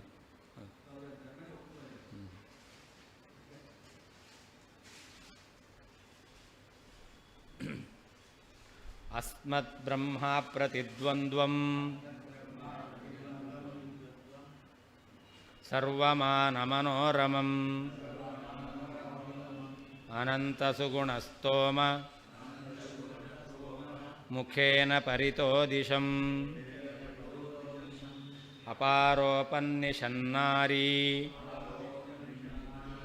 ಮುಖಾನ್ಯಾಚುಂಬ್ಯಜೃಂಭತೆ. ಅದರಿಂದ ಅನಂತ ಸುಗುಣ ಅಥವಾ ಸಗುಣ ಯಾವುದೋ ಆಗ್ಬೋದು. ಹಿಂದೆ ಬ್ರಹ್ಮನು ವಿಮತಃ ಪರಮಃ ಮುಕ್ತಃ ಭಾವಧರ್ಮಾಣಾಂ ಧರ್ಮೀ ಮುಕ್ತತ್ವಾತ್ ಅಂತ ಹೇಳಿದ್ದು. ಇದರಿಂದ ಏನು ಹೇಳದಂತೆ ಆಯಿತು? ಈ ಅನುಮಾನದಿಂದ ಬ್ರಹ್ಮನಲ್ಲಿ ಭಾವಧರ್ಮ ಇದೆ ಅಂತ ಆಯಿತು. ಆದ್ದರಿಂದ ನಮ್ಮ ಬ್ರಹ್ಮ, ಅಸ್ಮದ್ ಬ್ರಹ್ಮ, ನಾವು ಒಪ್ತಕ್ಕಂತಹ ಬ್ರಹ್ಮ ಇದ್ದಾನಲ್ಲ, ಅವನು ಅಪ್ರತಿದ್ವಂದ್ವಂ, ಅವನಿಗೆ ಪ್ರತಿಸ್ಪರ್ಧಿ ಯಾರೂ ಇಲ್ಲ ಅಂತ. ಯಾಕೆ? ನಿರ್ಗುಣ ನಿರಾಕಾರ ಎಂಬುದ ಏನಿದೆ ಶ್ರುತಿ ಹೇಳ್ತಾ ಇದೆ, ಅದನ್ನು ನಿರಾಕರಣೆ ಮಾಡಿದೆವು ನಾವು. ಬ್ರಹ್ಮನನ್ನು ನಿರ್ಗುಣ ನಿರಾಕಾರ ಅಂತ ಹೇಳಲಿಕ್ಕೆ ಬರೋದಿಲ್ಲ. ಯಾಕೆ? ಆನಂದ ರೂಪಂ ಅಂತ ಹೇಳ್ತಾ ಇದೆ, ಆನಂದದ ಆಕಾರ ಇದೆ ಅಂತ ಹೇಳ್ತು. ಹಾಗಾದರೆ ಬ್ರಹ್ಮನನ್ನು ಸತ್ಯಂ ಜ್ಞಾನಮನಂತಂ ಅಂತ ಹೇಳುತ್ತದೆ. ಅಥವಾ ಸಾಕ್ಷಿ ಚೇತ ಕೇವಲ ಅನಿರ್ಗುಣಶ್ಚ ಅಥವಾ ನಿರ್ಗುಣಶ್ಚ ಅಂತ ಇದ್ರೂ ಕೂಡ ಸತ್ವಾದಿ ಗುಣರಹಿತ ಅಂತ ಅರ್ಥನೆ ಮಾಡಬೇಕು. ಸರ್ವಥಾ ಅವನು ಧರ್ಮರಹಿತ ಅಂತ ಹೇಳಲಿಕ್ಕೆ ಬರೋದೇ ಇಲ್ಲ ಅಂತ ನಾವು ನಿನ್ನೆ ಎಲ್ಲ ಪ್ರತಿಪಾದನೆ ಮಾಡಿಯಾಗಿದೆ. ಆದ್ದರಿಂದಾಗಿ ಬ್ರಹ್ಮ ಅವನು ನಿರ್ಗುಣ ನಿರಾಕಾರ ಎಂಬತಕ್ಕಂತಹ ಈ ಪ್ರತಿಪಕ್ಷ ಎಂಬತಕ್ಕಂಥದ್ದಿಲ್ಲ. ಅಂದರೆ ಅಪ್ರತಿದ್ವಂದ್ವ, ಇದಕ್ಕೆ ವಿರೋಧವಾಗಿರ್ತಕ್ಕಂಥದ್ದು ಇಲ್ಲ. ಆಮೇಲೆ ಸರ್ವಮಾನ ಮನೋರಮಂ ಅಂತ ಎಲ್ಲ ಪ್ರಮಾಣಗಳಿಂದ ಬ್ರಹ್ಮನನ್ನು ಯಥಾದೃಶ ಗುಣವಿಶಿಷ್ಟ ಅಂತ ಒಪ್ಪಲಿಕ್ಕೆ ಬರುತ್ತೆ. ಬ್ರಹ್ಮನಲ್ಲಿ ಮಹತ್ವ ಇದೆ, ಅವನಲ್ಲಿ ಅಲೌಕಿಕವಾದ ದಿವ್ಯ ರೂಪ ಎಂಬತಕ್ಕಂಥದ್ದಿದೆ ಅಂತ ಒಪ್ಪಲಿಕ್ಕೆ ಬರುತ್ತೆ. ಯಾಕೆ? ಶ್ರುತಿ ಹೇಳ್ತಾ ಇದೆ, ಅವನ ಪರಮಾತ್ಮ ಎತ್ತೇ ರೂಪಂ ಕಲ್ಯಾಣತಮಂ ತತ್ತೇ ಪಶ್ಯಾಮಿ, ಭಗವಂತನ ಕಲ್ಯಾಣಮಯವಾದ ರೂಪವನ್ನು ನೋಡ್ತೇನೆ. ಹಾಗಾದರೆ ಅವನಲ್ಲಿ ರೂಪ ಎಂಬತಕ್ಕಂಥದ್ದು ಇದೆ ಅಂತ ಹೇಳಬೇಕಾಗುತ್ತೆ. ಗುಣ ಎಂಬತಕ್ಕಂಥದ್ದಿದೆ. ಆನಂದ ರೂಪಂ ಎಂಬುದಾಗಿ ಆನಂದಾದಿ ಗುಣಗಳನ್ನು ಅವನಲ್ಲಿ ಹೇಳ್ತಾ ಇದೆ. ಆಮೇಲೆ ಪರಮಾತ್ಮನಲ್ಲಿ ಸರ್ವೋತ್ತಮ ಅಂತ ಹೇಳಲಿಕ್ಕೆ ಅವ್ಯಭಿಚರಿತವಾಗಿರ್ತಕ್ಕಂತಹ ಸ್ವಾತಂತ್ರ್ಯಾದಿ ಅವನಲ್ಲಿದೆ. ಪರಮಾತ್ಮ ಸರ್ವೋತ್ತಮ ಅಂತ ಹೇಳಲಿಕ್ಕೆ ಸರ್ವೋತ್ತಮತ್ವಾದಿ ಗುಣಗಳು ಅವನಲ್ಲಿ ಬರುತ್ತೆ. ಯಾಕೆ? ಸ್ವಾತಂತ್ರ್ಯಾದಿ ಗುಣಗಳು ಅವನಲ್ಲಿದೆ. ಆದ್ದರಿಂದ ಆಮೇಲೆ ಪರಮಾತ್ಮ ಅವನು ಸಕಲ ವೇದ ಪ್ರತಿಪಾದ್ಯನಾಗಿದ್ದಾನೆ. ಸಕಲ ವೇದ ಮುಖ್ಯ ವೃತ್ತಿಯಿಂದ ಪ್ರತಿಪಾದ್ಯನಾಗಿದ್ದಾನೆ. ಆದ್ದರಿಂದಾಗಿ ಎಲ್ಲ ಮಾನಗಳೂ ಇದೆ, ಎಲ್ಲ ಪ್ರಮಾಣಗಳೂ ಇದೆ. ಆ ಪ್ರಮಾಣದಿಂದ ಅತ್ಯಂತ ಸುಂದರನಾಗಿರ್ತಕ್ಕಂಥವನು. ಆಮೇಲೆ ಅನಂತ ಗುಣ ಸುಗುಣಸ್ತೋಮ ಮುಖೇನ ಪರಿತಃ ದಿಶಂ, ಅವನು ಅನಂತ ಕಲ್ಯಾಣ ಗುಣ ಪರಿಪೂರ್ಣನಾಗಿದ್ದಾನೆ. ಆದ್ದರಿಂದಾಗಿ ಆ ಪರಮಾತ್ಮನ ಗುಣಗಳು ಅನಂತ, ಅವನು ದೇಶತಃ ಕಾಲತಃ ಅನಂತ, ದಿಶಂ ಪರಿತಃ ಎಲ್ಲ ಕಡೆಯಲ್ಲೂ ವ್ಯಾಪ್ತನಾಗಿದ್ದಾನೆ. ಅಂತಹ ಭಗವಂತ ಅವನೇನು ಮಾಡ್ತಾನೆ? ಅಪಾರೋಪನ್ನಿಷನ್ನಾರಿ ಮುಖಾನಿ ಆಚುಂಬ್ಯ, ಅವನು ಉಪನಿಷತ್ತು ಎಂಬತಕ್ಕಂತಹ ನಾರಿಯ ಮುಖವನ್ನು ಅವನು ಚುಂಬನೆ ಮಾಡ್ತಾನೆ ಅಂತ, ಮುದ್ದಿಸ್ತಾನೆ ಅಂತ ಅರ್ಥ.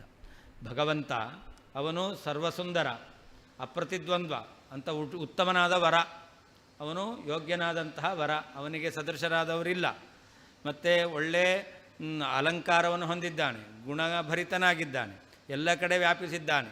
ಇಂತಹ ಬ್ರಹ್ಮ ಇದ್ದಾನಲ್ಲ, ಅವನು ಉಪನಿಷನ್ನಾರಿ, ಉಪನಿಷತ್ ಅನ್ನೋದು ಸ್ತ್ರೀಲಿಂಗ, ಅಂದರೆ ವೇದ ಅನ್ನೋದು ಶ್ರುತಿ ಸ್ತ್ರೀಲಿಂಗ. ಹಾಗಾದರೆ ಉಪನಿಷತ್ ಎಂಬತಕ್ಕಂಥ ಯಾವ ಸುಂದರಳಾದಂಥ ಸ್ತ್ರೀ ಇದ್ದಾಳೆ, ಅವಳ ಮುಖವನ್ನು ಲಕ್ಷ್ಮೀದೇವಿಯಿಂದ ಅಭಿಮನ್ಯಮಾನವಾದದ್ದು ಉಪನಿಷತ್ತು. ಹಾಗಾದರೆ ಭಗವಂತ ಎಂಬತಕ್ಕಂಥವನು ಲಕ್ಷ್ಮೀದೇವಿಯನ್ನು ಅವನು ಚುಂಬನೆ ಮಾಡ್ತಾನೆ. ಆ ಲಕ್ಷ್ಮೀದೇವಿಯನ್ನು ಚುಂಬನೆ ಮಾಡೋದಂದರೆ ಲಕ್ಷ್ಮೀದೇವಿಯಿಂದ ಅಭಿಮನ್ಯಮಾನವಾದಂತಹ ಉಪನಿಷತ್ತು ವೇದಗಳಿಂದ ಪ್ರತಿಪಾದ್ಯನಾಗಿದ್ದಾನೆ ಅಂತ ಅರ್ಥ. ಅವನು ಆಚುಂಬ್ಯ ಜೃಂಭತೆ, ಅವನು ಚೆನ್ನಾಗಿ ಚುಂಬಿಸಿ ಅವನು ಶೋಭಿಸ್ತಾ ಇದ್ದಾನೆ ಅಂತ ಹೀಗೆ ನಾವು ಹೇಳುವ ರೀತಿಯಲ್ಲಿ ಭಗವಂತನನ್ನು ಸಗುಣ ಸಾಕಾರ ಎಂಬುದಾಗಿ ಒಪ್ಪಿದ್ರೆ ಅನಂತ ಕಲ್ಯಾಣ ಗುಣಪೂರ್ಣ ಅಂತಲೂ ಒಪ್ಪಲಿಕ್ಕೆ ಬರುತ್ತೆ. ಸಕಲ ಶಾಸ್ತ್ರ ವೇದಗಳಿಂದ ಪ್ರಮಾಣಗಳಿಂದ ಪ್ರತಿಪಾದ್ಯನಾಗಿದ್ದಾನೆ ಅಂತ ಹೇಳಲಿಕ್ಕೆ ಬರುತ್ತೆ. ಇವನು ಲಕ್ಷ್ಮೀದೇವಿಯಿಂದ ಅಭಿಮನ್ಯಮಾನವಾದ ಸಕಲ ವೇದ ಪ್ರತಿಪಾದ್ಯ ಅಂತಲೂ ಹೇಳಲಿಕ್ಕೆ ಬರುತ್ತೆ. ಇದೇ ಯೋಗ್ಯವಾದದ್ದು ಅಂತ ಹೇಳ್ತಾ ಇದ್ದಾರೆ. ಅಸ್ಮದ್ ಬ್ರಹ್ಮ ಅಪ್ರತಿದ್ವಂದ್ವಂ, ಪ್ರತಿದ್ವಂದ್ವ ಇಲ್ಲ, ಅದಕ್ಕೆ ವಿರುದ್ಧವಾದದ್ದಿಲ್ಲ. ಯಾಕೆ ನಿರ್ಗುಣ ನಿರಾಕಾರ ಅನ್ನೋದು ಸಗುಣ ಸಾಕಾರ ಅನ್ನೋದಕ್ಕೆ ವಿರುದ್ಧ. ನಿರ್ಗುಣ ನಿರಾಕಾರ ಅನ್ನೋದನ್ನು ನಾವು ನಿರಾಕರಣೆ ಮಾಡಿದ್ದೇವೆ, ಆದ್ದರಿಂದಾಗಿ ಅವನಿಗೆ ವಿರುದ್ಧವಾದದ್ದಿಲ್ಲ. ಅಸ್ಮದ್ ಬ್ರಹ್ಮ, ನಾವು ಅಂಗೀಕಾರ ಮಾಡಿರುವಂತಹ ಬ್ರಹ್ಮನು ಅಪ್ರತಿದ್ವಂದ್ವಂ, ಪ್ರತಿಸ್ಪರ್ಧಿ ಅಥವಾ ವಿರೋಧಿರಹಿತನಾಗಿದ್ದು, ಸರ್ವಮಾನ ಮನೋರಮಂ, ಎಲ್ಲ ಪ್ರಮಾಣಗಳಿಂದಲೂ ಭೂಷಿತನಾಗಿ ಸುಂದರನಾಗಿದ್ದು, ಅನಂತಗುಣ ಸುಗುಣಸ್ತೋಮ ಮುಖೇನ, ಅನಂತವಾಗಿರ್ತಕ್ಕಂತಹ ಜ್ಞಾನಾನಂದಾದಿ ಕಲ್ಯಾಣಮಯವಾಗಿರ್ತಕ್ಕಂತಹ ಗುಣಗಳ ಸಮೂಹದಿಂದ, ಸಮೂಹ ಎಂಬತಕ್ಕಂತಹ ಮುಖದಿಂದ, ದಿಶಂಪರಿತಃ ಎಲ್ಲ ದಿಕ್ಕುಗಳನ್ನು ವ್ಯಾಪಿಸಿ, ಅಪಾರೋಪನ್ನಿಷನ್ನಾರಿ ಮುಖಾನಿ, ಅನಂತವಾಗಿರ್ತಕ್ಕಂತಹ ಉಪನಿಷತ್ತೆಂಬತಕ್ಕಂತಹ ಹೆಣ್ಣಿನ ಸ್ತ್ರೀಯ ಮುಖವನ್ನು ಆಚುಂಬ್ಯ ಚೆನ್ನಾಗಿ ಚುಂಬನೆ ಮಾಡುತ್ತಾ ವಿಜೃಂಭತೆ ಶೋಭಿಸುತ್ತಾನೆ, ಜೃಂಭತೆ ಶೋಭಿಸುತ್ತಾನೆ. ಅಸ್ಮದ್ ಬ್ರಹ್ಮ, ನಾವು ಅಂಗೀಕಾರ ಮಾಡಿರುವಂತಹ ಸಗುಣ ಸಾಕಾರ ಬ್ರಹ್ಮನು ಅಪ್ರತಿದ್ವಂದ್ವಂ, ವಿರೋಧಿರಹಿತನಾಗಿ ಪ್ರತಿಸ್ಪರ್ಧಿರಹಿತನಾಗಿ, ಸರ್ವಮಾನ ಮನೋರಮಂ, ಎಲ್ಲ ಪ್ರಮಾಣಗಳಿಂದ ಸುಂದರನಾಗಿದ್ದು, ಅನಂತ ಸುಗುಣಸ್ತೋಮ ಮುಖೇನ, ಅನಂತವಾಗಿರ್ತಕ್ಕಂತಹ ಕಲ್ಯಾಣಮಯವಾಗಿರ್ತಕ್ಕಂಥ ಗುಣಗಳ ಸಮುದಾಯ ಎಂಬತಕ್ಕಂಥ ಮುಖದಿಂದ, ದಿಶಂಪರಿತಃ ಎಲ್ಲ ದಿಕ್ಕುಗಳನ್ನು ವ್ಯಾಪಿಸಿ, ಅಪಾರೋಪನಿಷನ್ನಾರಿ ಮುಖಾನಿ, ಅನಂತವಾಗಿರ್ತಕ್ಕಂಥ ಉಪನಿಷತ್ತು ಎಂಬತಕ್ಕಂತಹ ನಾರಿಯ ಮುಖಗಳನ್ನು ಆಚುಂಬ್ಯ ಚುಂಬಿಸಿ, ಜೃಂಭತೆ ಶೋಭಿಸುತ್ತಾನೆ. ಅನುಮಾನ ಫಲಮಾಹ.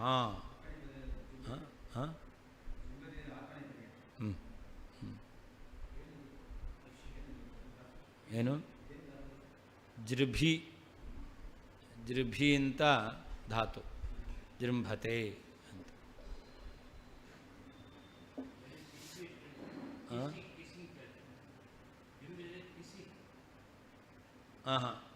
ಆಚುಂಬ್ಯ, ಆಚುಂಬ್ಯ ಅಂತಂದರೆ ಅದು ಕಿಸ್ಸಿಂಗ್ ಅಂತ. ಜೃಂಭತೆ ಅಂದರೆ ಶೋಭಿಸ್ತಾನೆ, ಬ್ರೈಟ್.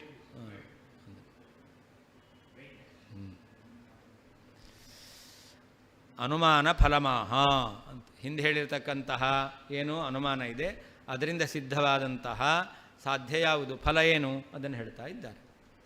ಅಸ್ಮದ್ ಬ್ರಹ್ಮಹಿತಿ ಅಪ್ರತಿದ್ವಂದ್ವ ಅಂತ ಹೇಳಿದ್ದಾರೆ. ಯಾಕೆ? ನಿರ್ಗುಣ ನಿರಾಕರಣಾತ್ ಅಪ್ರತಿದ್ವಂದ್ವಂ. ನಿರ್ಗುಣ ಎಂಬತಕ್ಕಂಥದ್ದು ನಿರಾಕರಣೆ ಮಾಡಿದ್ದೇವೆ. ನಿರ್ಗುಣ ಅನ್ನೋದು ನಿರಾಕರಣೆ ಮಾಡಿದ್ದರಿಂದ ಸಗುಣ ಅನ್ನೋದು ಸಾಧಿತ ಆಯಿತು, ಅದಕ್ಕೆ ಪ್ರತಿಸ್ಪರ್ಧಿ ಇಲ್ಲ ಅಂತ ಆಯಿತು. ಇನ್ನು ಸರ್ವಮಾನ ಮನೋರಮಂ ಅಂತಿದೆ. ಏನು ಮಾನ? ಮಹತ್ವೇ ಸತಿ ಅಲೌಕಿಕ ದಿವ್ಯ ರೂಪತ್ವಾತ್ ಅಂತ. ಬ್ರಹ್ಮ ಅವನು ಗುಣಸಹಿತನಾಗಿದ್ದಾನೆ. ಯಾಕೆ ಅಂತಂದರೆ ಮಹತ್ವ ಇದೆ, ಅಲೌಕಿಕವಾದ ದಿವ್ಯ ರೂಪ ಇದೆ. ಯಾಕೆ? ಮಹತೋ ಮಹೀಯಾನಂದ ಶ್ರುತಿ ಹೇಳ್ತಾ ಇದೆ. ಆಮೇಲೆ ಪರಮಾತ್ಮನನ್ನು ಎತ್ತೇ ರೂಪಂ ಕಲ್ಯಾಣಮಯಂ ತತ್ತೇ ಕಲ್ಯಾಣತಮಂ ತತ್ತೇ ಪಶ್ಯಾಮಿ ಅಂತಿದೆ. ಹಾಗೆ ಪರಮಾತ್ಮನ ಹಿರಣ್ಯವರ್ಣ ಅಂತ ಈ ರೀತಿಯಲ್ಲಿ ಹೇಳ್ತಾ ಇದೆ. ಈ ರೀತಿಯಾಗಿರ್ತಕ್ಕಂಥ ದಿವ್ಯವಾದಂತಹ ರೂಪ ಇರೋದು, ಆದ್ದರಿಂದ ಅವನು ಸಗುಣನಾಗ್ತಾನೆ. ಆಮೇಲೆ ಅವ್ಯಭಿಚರಿತ ಸ್ವಾತಂತ್ರ್ಯಾದಿ ಲಿಂಗವತ್ವಾತ್, ಬೇರೆಯವರಲ್ಲಿ ಯಾರಲ್ಲೂ ಇಲ್ಲದೇ ಇರತಕ್ಕಂತಹ ಸ್ವಾತಂತ್ರ್ಯ ಎಂಬತಕ್ಕಂಥ ಗುಣ ಪರಮಾತ್ಮನಲ್ಲಿದೆ. ಸ್ವಾತಂತ್ರ್ಯ ತದೇಕ ನಿಷ್ಠ, ಅವನಲ್ಲಿ ಮಾತ್ರ ಇರೋದು. ಭಗವಂತನನ್ನು ಬಿಟ್ಟು ಬೇರೆ ಯಾರಲ್ಲಿಯೂ ಕೂಡ ಆ ಗುಣ ಎಂಬತಕ್ಕಂಥದ್ದು ಇಲ್ಲವೇ ಇಲ್ಲ. ಆದ್ದರಿಂದ ಅವನು ಸಕಲ ಗುಣ ಪರಿಪೂರ್ಣನಾಗಿದ್ದಾನೆ. ಇನ್ನು ಸಕಲ ಶಬ್ದ ಪ್ರವೃತ್ತಿ ನಿಮಿತ್ತವತ್ವಾಚ್ಚ, ಭಗವಂತ ಗುಣಪರಿಪೂರ್ಣ ಯಾಕೆ ಅಂತಂದರೆ ಅವನು ಎಲ್ಲ ಶಬ್ದಗಳು ಅವನನ್ನು ಹೇಳಲಿಕ್ಕೆ ಬೇಕಾದಂತಹ ಏನೇನು ಗುಣಗಳಿದೆಯೋ ಆ ಎಲ್ಲ ಗುಣ ಅವನಲ್ಲಿದೆ. ಅಂದರೆ ಸಕಲ ಶಬ್ದ ವಾಚ್ಯನಾಗಿದ್ದಾನೆ. ಈಗ ಲೋಕದಲ್ಲಿ ಯಾವುದಾದ್ರೂ ಒಂದು ಶಬ್ದದಿಂದ ನಾವು ವ್ಯವಹಾರ ಮಾಡ್ತೇವೆ ಅಂತಂದರೆ ಅದಕ್ಕೆ ಒಂದು ಪ್ರವೃತ್ತಿ ನಿಮಿತ್ತ ಅಂತಿರುತ್ತೆ. ಪಂಕಜ ಅಂತ ಹೇಳ್ತೇವೆ. ಪಂಕಜ ಅಂತ ಯಾವುದನ್ನು ಕರಿತೇವೆ? ಕಮಲವನ್ನು ಕರಿತೇವೆ. ಏನು ಕಾರಣ? ಅದು ಪಂಕೆ ಜಾಯತೆ ಅಂತ, ಕೆಸರಿನಲ್ಲಿ ಹುಟ್ಟಿದೆ ಅಂತ. ಹಾಗೆಯೇ ನಾರಾಯಣನನ್ನು ನಾರಾಯಣ ಅಂತ ಕರಿತೇವೆ. ಯಾಕೆ ನಾರಾಯಣ ಅಂತ ಕರೆಯೋದು? ಅನಂತ ಗುಣಗಳಿಗೆ ಅವನು ಆಶ್ರಯನಾಗಿದ್ದಾನೆ ಅಂತರ್ಥ. ಅರವಿರುದ್ಧತ್ವಾತ್ ನಾರಾಹ ಗುಣಾಹ ಅಂತ. ಅರ ಅಂದರೆ ದೋಷ, ಅರ ಅಂದರೆ ಅರವಿರುದ್ಧ ದೋಷ ಗುಣ, ಅದಕ್ಕೆ ಅಯನ ನಾರಾಯಣ ಅಂತ ಅರ್ಥ. ಹಾಗಾದರೆ ಈ ರೀತಿಯಲ್ಲಿ ಮಾಧವ, ಮಾ ಅಂದರೆ ಲಕ್ಷ್ಮೀದೇವಿ, ಧವ ಅಂದರೆ ಗಂಡ, ಗೋ ಅಂದರೆ ವೇದ, ವಿಂದ ಅಂದರೆ ಪ್ರತಿಪಾದ್ಯ. ಹೀಗೆ ಸಕಲ ಶಬ್ದಗಳಿಂದ ತಿಳಿದು ಬರತಕ್ಕಂಥ ಏನು ಅರ್ಥ ಇದೆಯೋ ಅದು ಆ ಪ್ರವೃತ್ತಿ ನಿಮಿತ್ತ ಇದೆಯಲ್ಲ, ಆ ಪ್ರವೃತ್ತಿ ನಿಮಿತ್ತ ಭಗವಂತನಲ್ಲಿ ಸಮನ್ವಯ ಆಗುತ್ತೆ. ಆದ್ದರಿಂದ ಅವನೇನಾದ ಸಕಲ ಶಬ್ದ ಪ್ರತಿಪಾದ್ಯನಾಗಿದ್ದ. ನಮಗೆ ಹೆಸರೆಲ್ಲ ಹೆಸರಷ್ಟೇ, ಅದು ಅನ್ವರ್ಥ ಅಲ್ಲ. ಅದು ನಮಗಿರುವ ಹೆಸರು ಅದು ಬರೀ ಸಂಕೇತ. ನಮ್ಮನ್ನು ವ್ಯವಹಾರ ಮಾಡಲಿಕ್ಕೋಸ್ಕರ ಒಂದು ಹೆಸರು ಬೇಕು, ಅದಕ್ಕೋಸ್ಕರ ಇಟ್ಟಿದ್ದಾರೆ ಅಷ್ಟೇ ಹೊರತು ಲಕ್ಷ್ಮೀಪತಿ ಅಂತಂದರೆ ಲಕ್ಷ್ಮೀಪತಿ ಆಗಬೇಕಾಗಿಲ್ಲ ಅಲ್ವಾ? ಆದ್ದರಿಂದ ಭಗವಂತನಲ್ಲಿ ಹಾಗಲ್ಲ. ಯಾವುದೇ ನಾಮವನ್ನು ಕರೆದರೂ ಕೂಡ ಪ್ರವೃತ್ತಿ ನಿಮಿತ್ತ ಎಂಬತಕ್ಕಂಥದ್ದು ಆ ಭಗವಂತನಲ್ಲಿ ಸಮನ್ವಯ ಆಗುತ್ತೆ. ಆದ್ದರಿಂದ ಅವನು ಸಕಲ ಶಬ್ದ ವಾಚ್ಯನಾದ. ಬದ್ಧ ಅಂತ ಹೇಳ್ತೇವೆ. ಬದ್ಧ ಅಂದರೂ ಭಗವಂತನೇ. ಅದಕ್ಕೆ ಬಂಧನ ಸ್ವಾಮಿ ಅಂತ ಅರ್ಥ. ಧನಿ ಅಂದರೆ ಏನರ್ಥ? ಧನಸ್ವಾಮಿ ಅಂತ ಅರ್ಥ. ಹಾಗೆ ಬದ್ಧ ಅಂದರೆ ಏನರ್ಥ? ಬಂಧಸ್ವಾಮಿ ಅಂತ ಅರ್ಥ. ಅದು ಭಗವಂತನಲ್ಲಿ ಅನ್ವಯ ಆಗುತ್ತೆ. ಈ ರೀತಿಯಲ್ಲಿ ಸಕಲ ಶಬ್ದ ಪ್ರವೃತ್ತಿ ನಿಮಿತ್ತವತ್ವಾಚ ಅಂತ. ಸಕಲ ಶಬ್ದಗಳನ್ನು ಭಗವಂತನಲ್ಲಿ ವ್ಯವಹಾರ ಮಾಡಲಿಕ್ಕೆ ಏನು ನಿಮಿತ್ತ ಇದೆಯೋ ಅದು ಭಗವಂತನಲ್ಲಿ ಇದೆ ಅಂತ. ಅದರಿಂದ ಸರ್ವಮಾನ ಮನೋರಮಂ, ಭಗವಂತ ಎಲ್ಲ ಪ್ರಮಾಣಗಳಿಂದ ಅತ್ಯಂತ ಸುಂದರನಾಗಿದ್ದಾನೆ ಅಂತ. ಲಕ್ಷ್ಮ್ಯಾ ವೇದಾಭಿಮಾನಿತ್ವಾತ್ ಶೃಂಗಾರ ಮುದ್ರಯಾ ವರ್ಣಯತಿ. ಲಕ್ಷ್ಮೀದೇವಿ ವೇದಾಭಿಮಾನಿ ಆಗಿದ್ದಾಳೆ. ಆದ್ದರಿಂದ ಶೃಂಗಾರ ರೂಪದಿಂದ ಆ ಭಗವಂತ ಸಕಲ ವೇದ ಪ್ರತಿಪಾದ್ಯ ಅಂತಕ್ಕಂಥದ್ದನ್ನು ವರ್ಣನೆ ಮಾಡ್ತಾ ಇದ್ದಾರೆ. ಅಪಾರೋಪ ನಿಷನ್ನಾರಿ ಅಂತ. ವೇದಸ್ಯ ವೇದಾಭಿಮಾನಿನ್ಯಾಹ ಶ್ರಿಯಃ ವೇದ್ಯಸ್ಯ ಹರೇಶ್ಚ ವ್ಯಾಪ್ತತ್ವಾತ್ ಪರಿತೋದಿಶಂ ಇತ್ಯುಕ್ತಂ ಅಂತ. ವೇದವೂ ಅನಂತ ವ್ಯಾಪ್ತವಾದದ್ದು. ವೇದ ಅಂದ್ರೇನು? ವರ್ಣಾತ್ಮಕ. ನಮ್ಮ ತರದಲ್ಲಿ ವರ್ಣವು ವ್ಯಾಪ್ತ. ನಮ್ಮ ಸಿದ್ಧಾಂತದಲ್ಲಿ ವರ್ಣ ಎಂಬತಕ್ಕಂಥದ್ದು ವ್ಯಾಪ್ತ. ಆದ್ದರಿಂದ ವೇದ ಎಂಬತಕ್ಕಂಥ ವರ್ಣಾತ್ಮಕ, ಅದು ವ್ಯಾಪ್ತ. ವೇದಾಭಿಮಾನಿ ಲಕ್ಷ್ಮೀದೇವಿ ಅವಳು ವ್ಯಾಪ್ತ. ಆ ವೇದದಿಂದ ಪ್ರತಿಪಾದ್ಯನಾದ ಪರಮಾತ್ಮ ಅವನು ವ್ಯಾಪ್ತ. ಅದಕ್ಕೆ ಪರಿತೋದಿಶಂ ಅಂತ ಹೇಳ್ತಾ ಇದ್ದಾರೆ. ವೇದಸ್ಯ ವೇದಾಭಿಮಾನಿನ್ಯಾಹ ಶ್ರಿಯಃ ವೇದ್ಯಸ್ಯ ಹರೇಶ್ಚ. ವೇದ ಅಂದರೆ ವೇದಾಭಿಮಾನಿ ಲಕ್ಷ್ಮೀದೇವಿ ಅಂತಲೂ ಅರ್ಥ ಮಾಡ್ಬೋದು. ವೇದ ಪ್ರತಿಪಾದ್ಯನಾದ ಪರಮಾತ್ಮ ಅವರಿಬ್ಬರು ವ್ಯಾಪ್ತತ್ವಾತ್ ಪರಿತೋದಿಶಂ, ಇಬ್ಬರು ವ್ಯಾಪ್ತರಾಗಿದ್ದಾರೆ. ಹಾಗೆ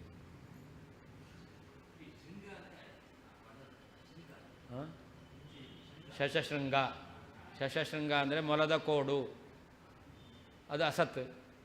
ಹಾಗೆ ಬ್ರಹ್ಮನು ಕೂಡ ಅಸತ್ ಅಂತ ಅದ. ಶೂನ್ಯವಾದಿಗಳು ಅಸತ್ತನ್ನು ಹೇಳ್ತಾರೆ. ಹಾಗೆ ಇವನಲ್ಲಿ ಧರ್ಮ ಇಲ್ಲ, ಅವನಲ್ಲಿ ಯಾವ ರೀತಿ ವೇದ ಪ್ರತಿಪಾದ್ಯನೂ ಅಲ್ಲ ಅಂತ ಹೇಳಿದ್ರೆ ಅವನು ಕೂಡ ಶಶಶೃಂಗದಂತೆ ಆದ. ಅದು ಶೃಂಗಾರ ಮುದ್ರಯ, ಶೃಂಗಾರ ಮುದ್ರಯ ಅಂತ. ಶೃಂಗಾರ ರಸ, ಶೃಂಗಾರ ಆ ರೀತಿಯಲ್ಲಿ ಅಲಂಕಾರಿಕವಾಗಿರ್ತಕ್ಕಂತಹ ಶೃಂಗಾರ ರಸವನ್ನು ಶೃಂಗಾರ ರಸದ ಭಾವದಲ್ಲಿ ಶೃಂಗಾರ ರಸ ಅಭಿವ್ಯಕ್ತವಾಗಿದೆ ಎಂಬತಕ್ಕಂಥ ರೀತಿಯಲ್ಲಿ ವರ್ಣನೆ ಮಾಡ್ತಾ ಇದ್ದಾರೆ. ವೈದಿಕ ಪದಾನಾಂ ಅನಂತತ್ವಾತ್ ಅಪಾರಾಣಿ ಉಪನಿಷನ್ನಾರೀ ಮುಖಾನೀತ್ಯುಕ್ತಂ. ವೈದಿಕ ಪದದಿಂದ ಪರಮಾತ್ಮ ಪ್ರತಿಪಾದ್ಯ. ವೈದಿಕ ಪದಗಳಿದಲ್ಲ, ಅದು ಅನಂತ. ವೈದಿಕ ಪದಾನಾಂ ಅನಂತತ್ವಾತ್, ಅದರಿಂದ ಅಪಾರ ಉಪನಿಷನ್ನಾರಿ ಅಂತ ಹೇಳಿದ್ದಾರೆ. ನಾರಿ ಮುಖ ಇದೆಯಲ್ಲ, ಅದು ಅನಂತವಾದ ಮುಖ ಅಂತ. ಅಂದರೆ ವೇದ ಎಂಬತಕ್ಕಂಥದ್ದು, ಉಪನಿಷತ್ತು ಎಂಬತಕ್ಕಂಥದ್ದು ನಾರಿ ಅಂತ ತೆಗೆದುಕೊಂಡ್ರೆ ಅದರ ಪದಗಳಿದೆಯಲ್ಲ ಅದೇ ಮುಖ. ಅದೆಷ್ಟಿದೆ? ಅನಂತವಾಗಿದೆ. ಅದರಿಂದ ಅನಂತ ಮುಖಗಳನ್ನು ಅಂತ ಅರ್ಥ. ಮುಖಾನಿ, ಅಪಾರವಾದ ಅನಂತವಾದ ಮುಖಗಳು.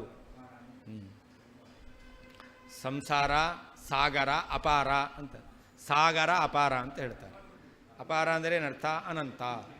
ಪಾರ ಇಲ್ಲ, ಅಂತ ಇಲ್ಲ. ಪ್ರತಿಪಾದಕ ತನ್ಮುಖ ಯೋಗ್ಯ ಮುಖಾನಿ ಪ್ರತಿಪಾದ್ಯ ಗುಣಾ ಏವ ಇತ್ಯಾಶಯೇನ ಉಕ್ತಂ ಅನಂತ ಇತಿ ಅಂತ. ಪ್ರತಿಪಾದಕವಾಗಿರ್ತಕ್ಕಂಥದ್ದು ಪದಗಳು, ಭಗವಂತನ ಗುಣಗಳನ್ನು ಪ್ರತಿಪಾದನೆ ಮಾಡ್ತಕ್ಕಂಥವುಗಳು ಪದಗಳು. ಅಂದರೆ ಪ್ರತಿಪಾದಕ ತನ್ಮುಖ ಯೋಗ್ಯ, ಅವನ ಲಕ್ಷ್ಮೀದೇವಿಯ ಮುಖ ಎಂಬುದಕ್ಕೆ ಯೋಗ್ಯವಾಗಿರ್ತಕ್ಕಂಥವುಗಳು. ಆ ಮುಖ, ಅದರಿಂದ ಪ್ರತಿಪಾದ್ಯವಾಗಿರ್ತಕ್ಕಂಥ ಗುಣಗಳು. ಆದ್ದರಿಂದ ಪರಮಾತ್ಮ ಅನಂತ ಸುಗುಣಸ್ತೋಮ ಮುಖೇನ ಅಂತ ಹೇಳ್ತಾ ಇದ್ದಾರೆ. ಆ ಪದಗಳಿಂದ ಪ್ರತಿಪಾದ್ಯವಾಗಿರ್ತಕ್ಕಂಥದ್ದು ಭಗವಂತನ ಮುಖ ಅಂತ, ಸ್ವರೂಪ ಅಂತ ಅರ್ಥ. ಪ್ರತಿಪಾದಕ ತನ್ಮುಖ ಯೋಗ್ಯ ಮುಖಾನಿ, ಯಾವುದದು? ಪ್ರತಿಪಾದ್ಯ ಗುಣ, ವೇದದಿಂದ ಹೇಳಿರ್ತಕ್ಕಂಥ ಭಗವಂತನ ಗುಣಗಳು. ಆ ಅರ್ಥದಲ್ಲಿ ಅದನ್ನು ಪ್ರತಿಪಾದ್ಯ ಮುಖ ಎಂಬುದಾಗಿ ಹೇಳಿದ್ದಾರೆ ಅಂತ.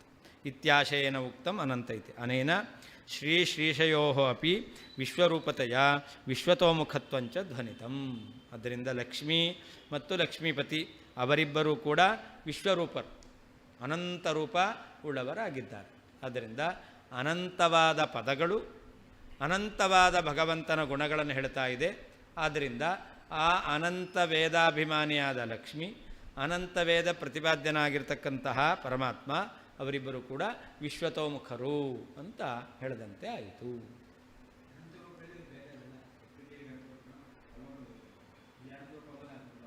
ಅಲ್ಲ, ಅನಂತ ರೂಪ ಲಕ್ಷ್ಮೀದೇವಿಗೆ ಎಷ್ಟು ರೂಪವೋ ಅಷ್ಟೇ ರೂಪ ಪರಮಾತ್ಮನಿಗೆ. ಹಾಂ, ಇದೆ ಎಂದೆ, ಇದೆ ಎಂದೆ, ಇದೆ ಎಂದೆ. ನಿತ್ಯಾಭಿಯೋಗಿನಿ, ದೇಶತಃ ಕಾಲತಃ ವ್ಯಾಪ್ತ. ಹಾಂ, ಹೌದು, ಹೌದು, ಹೌದು, ಲಕ್ಷ್ಮಿಯನ್ನು ಬಿಟ್ಟು ಪರಮಾತ್ಮ ಇಲ್ಲ. ಹೌದು, ಎಲ್ಲ ರೂಪವೂ ಲಕ್ಷ್ಮೀ ಸಹಿತವೇ, ಲಕ್ಷ್ಮೀ ಸಹಿತವಲ್ಲದ ರೂಪ ಇಲ್ಲ. ಭಗವಂತ ಹೆಣ್ತಿನ ಬಿಟ್ಟು ಒಬ್ಬನೇ ಬರ್ತೀನಿ ಅಂತ ಇಲ್ವೇ ಇಲ್ಲ. ಹಾಂ, ಅದು ಹೌದು. ತ್ರೈಲೋಕ್ಯ ಕುಟುಂಬ ಪಾಲನ ಪರಹ, ತ್ರೈಲೋಕ್ಯ ಕುಟುಂಬ ಅವನು ದೊಡ್ಡ ಸಂಸಾರ. ಹಾಂ, ಹೌದು, ಅಂಬೃಣೀಪತಿ. ಹಾಂ, ಭಗವಂತ ಆ ರೂಪದಲ್ಲಿ ಮದುವೆ ಮಾಡ್ಕೊಳ್ಳದೆ ಇರಬಹುದು, ಆದರೆ ಭಗವಂತ ಲಕ್ಷ್ಮೀ ಸಹಿತನಾಗೇ ಇದ್ದಾನೆ, ಲಕ್ಷ್ಮೀ ದೇವಿಯನ್ನು ಬಿಟ್ಟಿಲ್ಲ. ಹೌದು, ಎಲ್ಲ ರೂಪಗಳಲ್ಲಿಯೂ ಲಕ್ಷ್ಮೀದೇವಿ ಇದ್ದಾಳೆ, ಜೊತೆಗಿದ್ದಾಳೆ. ದೇಶತಃ ಕಾಲತಃ ಅನಂತ ಅದು. ಅದರಿಂದಾಗಿ ಹೌದು, ಹೌದು. ಅತೋನುಕೂಲ ತರ್ಕಾಖ್ಯ ಮಂತ್ರಿಣ ಸರ್ವತೋ ದಿಶಂ ಪಾಲಿತಾಮೇನು ಮಾನಾಖ್ಯ ರಾಜಾಜ್ಞಾ ರಾಜತೇತರಾಂ. ನಮ್ಮ ಅನುಮಾನ ಎಂಬತಕ್ಕಂಥದ್ದು ಇದೆಯಲ್ಲ, ಇದು ರಾಜಾಜ್ಞಾ, ರಾಜನ ಆದೇಶ ಎಂಬತಕ್ಕಂಥದ್ದು. ಇದಕ್ಕೆ ಮಂತ್ರಿಗಳ ಸಹಕಾರ ಎಂಬತಕ್ಕಂಥದ್ದಿದೆ. ರಾಜನ ಆಜ್ಞೆಯನ್ನು ಅದು ಮಂತ್ರಿಗಳು ಪರಿಪಾಲನೆ ಮಾಡ್ತಾ ಇದ್ದಾರೆ. ಯಾವುದು ಮಂತ್ರಿ? ಅನುಕೂಲ ತರ್ಕ. ಭಗವಂತ ಗುಣಪೂರ್ಣನಾಗಬೇಕು, ಭಗವಂತ ಭಾವಧರ್ಮವುಳ್ಳವನಾಗಬೇಕು ಎಂಬುದಾಗಿ ಅನೇಕ ವಿಧವಾಗಿರ್ತಕ್ಕಂತಹ ಯುಕ್ತಿಗಳನ್ನು ನಾವು ಹೇಳಿದ್ದೇವೆ. ಆದ್ದರಿಂದ ನಮ್ಮ ಅನುಮಾನ ಎಂಬತಕ್ಕಂಥದ್ದು ಇದು ರಾಜನ ಆಜ್ಞೆ ಇದ್ದ ಹಾಗೆ, ಇದು ಮಂತ್ರಿಗಳಿಂದ ಪಾಲಿತವಾಗಿರ್ತಕ್ಕಂಥದ್ದು. ಆದ್ದರಿಂದ ಈ ಅನುಮಾನ ಎಂಬತಕ್ಕಂತಹ ರಾಜನ ಆಜ್ಞೆ ರಾಜತೇತರಾಂ, ವಿಶೇಷವಾಗಿ ಇದು ಶೋಭಿಸುತ್ತೆ. ಅರ್ಥಾತ್ ಪರಮಾತ್ಮ ಗುಣಪರಿಪೂರ್ಣ ಭಾವಧರ್ಮವುಳ್ಳವನು ಎಂಬುದಾಗಿ ಸಿದ್ಧವಾಗುತ್ತೆ. ನಿರ್ಗುಣ ಅಂತಂದರೆ ಸರ್ವತಾ ಗುಣರಹಿತ ಎಂಬುದಾಗಿ ಸಿದ್ಧ ಆಗುವುದಿಲ್ಲ ಅಂತ. ರಾಜತೆ, ರಾಜತೆ ತರಾಂ, ಬಹಳವಾಗಿ ಶೋಭಿಸುತ್ತೆ ಅಂತ ಅರ್ಥ. ರಾಜತೆ ತಮಾಂ ಬೇಕಾದ್ರೂ ಹೇಳ್ಬೋದು. ರಾಜತೆ, ರಾಜತೆ ತರಾಂ, ರಾಜತೆ ತಮಾಂ.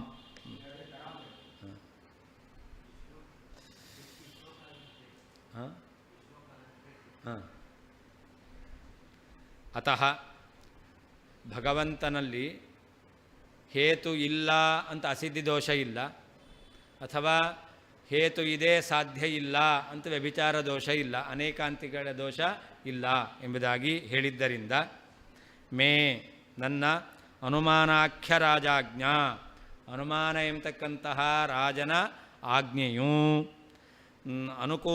ಅನುಕೂಲ ತರ್ಕಾಖ್ಯ ಮಂತ್ರಿಣ, ಅನುಕೂಲ ತರ್ಕ ಅಂತಂದರೆ ಹೇತು ಸಾಧ್ಯಗಳು, ಹೇತು ಸಾಧ್ಯ ಇದ್ದಲ್ಲಿ ಹೇತು ಇರಲೇಬೇಕು, ಹೇತು ಇದೆ ಸಾಧ್ಯ ಬೇಡ ಅಂತ ಹೇಳಲಿಕ್ಕೆ ಬರಲ್ಲ, ಹೇತು ಇದೆ ಅಂತಾದರೆ ಸಾಧ್ಯ ಇರಲೇಬೇಕು ಎಂಬುದಾಗಿ ಹೇಳುವಂತಹ ಅನುಕೂಲ ತರ್ಕ ಎಂಬತಕ್ಕಂತಹ ಮಂತ್ರಿಯಿಂದ ಸರ್ವತಃ ಎಲ್ಲ ಎಲ್ಲ ದಿಕ್ಕುಗಳಲ್ಲಿಯೂ ಪಾಲಿತ ರಕ್ಷಿಸಲ್ಪಟ್ಟದ್ದಾಗಿ ರಾಜತೇತರಾಂ ವಿಶೇಷವಾಗಿ ಶೋಭಿಸುತ್ತದೆ.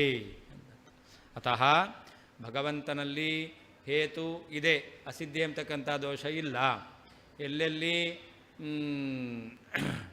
ಅಭಾವಾಧಾರತ್ವ ಎಂಬತಕ್ಕಂಥದ್ದಿದೆಯೋ ಅಥವಾ ಮುಕ್ತತ್ವ ಎಂಬತಕ್ಕಂಥದ್ದಿದೆಯೋ ಅಂತಹ ಕಡೆಯಲ್ಲಿ ಭಾವಧರ್ಮ ಎಂಬತಕ್ಕಂಥದ್ದು ಇರಲೇಬೇಕು ಎಂಬುದಾಗಿ, ಇದಕ್ಕೆ ದೋಷ ಎಂಬತಕ್ಕಂಥದ್ದು ಇಲ್ಲದೇ ಇರುವುದರಿಂದ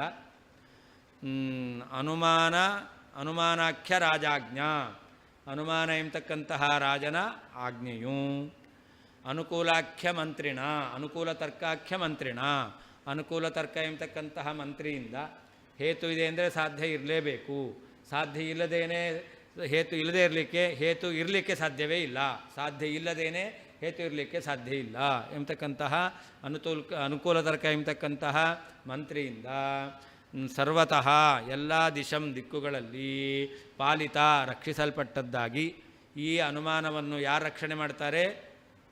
ರಾಜನ ಆದೇಶವನ್ನು ಮಂತ್ರಿಗಳು ಎಲ್ಲ ಕಡೆಯಲ್ಲಿ ಅದನ್ನು ಅನುಸರಣೆ ಮಾಡಬೇಕು, ಪಾಲನೆ ಮಾಡಬೇಕು ಅಂತ ಹೇಳ್ತಾರೆ. ಹಾಗೆ ಇಲ್ಲೂ ಕೂಡ ಅನುಕೂಲ ತರ್ಕ ಈ ಅನುಮಾನ ಅದನ್ನು ಒಪ್ಪಲೇಬೇಕು ಅಂತ ಹೇಳ್ತಾ ಇದೆ. ಆದ್ದರಿಂದಾಗಿ ರಾಜತೇತರಾಂ ವಿಶೇಷವಾಗಿ ಶೋಭಿಸುತ್ತದೆ. ಅನುಮಾನ ಕಥನಂ ಉಪಸಂಹರತಿ, ಇಷ್ಟತ ಏನು ಹನುಮಾನ ಹಿಂದೆ ಹೇಳಿದ್ರು ಅದನ್ನು ಉಪಸಂಹಾರ ಮಾಡ್ತಾ ಇದ್ದಾರೆ. ಅತಃ ಅಸಿದ್ಧವ್ಯಾಪ್ತ್ಯಾಖ್ಯ ದೋಷರಹಿತತ್ವಾತ್ ಅಂತ, ಅಸಿದ್ಧಿ ದೋಷ ಇಲ್ಲ, ಪಕ್ಷದಲ್ಲಿ ಹೇತು ಇಲ್ಲ ಅಂತ ಹೇಳಲಿಕ್ಕೆ ಬರಲ್ಲ, ಅಥವಾ ಅವ್ಯಾಪ್ತಿ ಹೇತು ಇದೆ ಸಾಧ್ಯ ಇಲ್ಲ ಅಂತ ಹೇಳಲಿಕ್ಕೆ ಬರ, ಎತ್ರ ಹೇತು ತತ್ರ ಸಾಧ್ಯವೆಂಬುದಾಗಿ ವ್ಯಾಪ್ತಿ ಎಂಬತಕ್ಕಂಥದ್ದು ಇದ್ದೇ ಇದೆ, ಹೇತು ಇದ್ದಲ್ಲಿ ಸಾಧ್ಯ ಇರಲೇಬೇಕು ಎಂಬತಕ್ಕಂತಹ ಈ ಅನುಕೂಲ ತರ್ಕ ಇರೋದರಿಂದ ವ್ಯಾಪ್ತಿ ಇದೆ, ಅವ್ಯಾಪ್ತಿ ಇಲ್ಲ. ಪ್ರಾಗುಕ್ತ ವ್ಯಾಹತಿರೇವ ಅನುಕೂಲ ತರ್ಕ, ಹಿಂದೆ ಹೇಳಿದಂತಹ ವಿರೋಧ ಬರುತ್ತೆ ಅಂತ ಹೇಳಿದೇವಲ್ಲ, ಅನೇಕ ವಿಧವಾಗಿರ್ತಕ್ಕಂತಹ ವ್ಯಾಹತಿ ಎಂಬತಕ್ಕಂಥದ್ದು ನಾವು ಹೇಳಿದ್ದೇವೆ. ಮುಕ್ತ ಅಂತ ಹೇಳ್ತೀರಾ, ಮುಕ್ತತ್ವ ಇಲ್ಲ ಅಂತಂದರೆ ವ್ಯಾಹತಿ ಎಂಬತಕ್ಕಂಥದ್ದು ಬರುತ್ತೆ. ಮುಕ್ತ ಅಂತ ಹೇಳ್ತೀರಾ, ವ್ಯಾವಹಾರಿಕ ಧರ್ಮ ಇದೆ ಅಂತಂದರೆ ಅವಾಗ ವ್ಯಾಹತಿ ಎಂಬತಕ್ಕಂಥದ್ದು ಬರುತ್ತೆ. ಅಭಾವಾಧಾರತ್ವವನ್ನು ಹೇಳ್ತಾ ಇದ್ದೀರಾ, ಅವನು ಭಾವಧರ್ಮ ಇಲ್ಲ ಅಂತ ಹೇಳಿದ್ರೆ ವ್ಯಾಹತಿ ಬರುತ್ತೆ. ಈ ರೀತಿಯಲ್ಲಿ ಅನೇಕ ವಿಧವಾಗಿರ್ತಕ್ಕಂಥ ವ್ಯಾಹತಿ ಎಂಬತಕ್ಕಂಥದ್ದನ್ನು ಅದೇ ಅನುಕೂಲ ತರ್ಕ ಎಂಬುದಾಗಿ ಹೇಳಿದ್ದೇವೆ. ವೇದ ಮಂತ್ರಾನುಕೂಲತ್ವಾತ್ ಸಯೇವ ಮಂತ್ರಿ ಅಂತ. ಆದ್ದರಿಂದ ಈ ವೇದ ಮಂತ್ರ ಅದು ಪರಮಾತ್ಮನು ಏತಾದೃಶ ಗುಣವುಳ್ಳವನು ಎಂಬುದಾಗಿ ಹೇಳ್ತಾ ಇದೆ. ಅದರಿಂದ ಅದೇ ವೇದ ಮಂತ್ರವೇ ಮಂತ್ರಿ ಎಂಬತಕ್ಕಂಥದ್ದು. ಸಕಲ ಅನುರಂಜಕತ್ವಾತ್ ಅನುಮಾಯೇವ ರಾಜ, ರಾಜತೆ ಇತಿ ರಾಜ, ರಂಜತೆ ಇತಿ ರಾಜ, ರಂಜಯತಿ ಇತಿ ರಾಜ. ಆಯಿತಾ? ರಂಜಯತಿ ಎಲ್ಲರನ್ನೂ ಸಂತೋಷಪಡಿಸ್ತಾನೆ ಅಂತ ರಾಜ. ತಾನು ಸಂಪತ್ತು ಮಾಡಿಕೊಂಡು ರಾಜತೆ ಅಲ್ಲ, ಎಲ್ಲ ಪ್ರಜೆಗಳಿಗೆ ಬೇಕಾದ ಅನುಕೂಲವನ್ನು ಮಾಡಿಕೊಟ್ಟು ಅವನು ರಂಜತೆ ಅಂತ, ರಂಜಯತಿ ಎಲ್ಲರನ್ನೂ ಸಂತೋಷಪಡಿಸ್ತಾನೆ. ಹಾಗೆ ಇಲ್ಲೂ ಕೂಡ ಸಕಲ ಮನೋರಂಜಕತ್ವಾತ್, ಈ ಅನುಮಾನ ಇದೆಯಲ್ಲ ಅದು ರಾಜ. ಯಾಕೆ? ಎಲ್ಲ ವ್ಯಕ್ತಿಗಳ ಮನಸ್ಸನ್ನು ಕೂಡ ಸಂತೋಷಪಡಿಸುತ್ತೆ.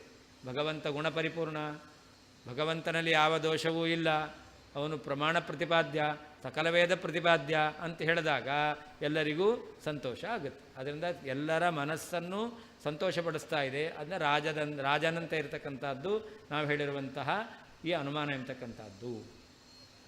ತಸ್ಯ ಆಜ್ಞಾ ಭಗವತಃ ಭಾವಧರ್ಮಿತ್ವ ರೂಪ ಅಂತ. ಭಗವಂತ ರಾಜನ ಆಜ್ಞಾ ಅಂದರೆ ಯಾವುದು? ಭಗವಂತ ಭಾವಧರ್ಮ ಉಳ್ಳವನಾಗಿದ್ದಾನೆ.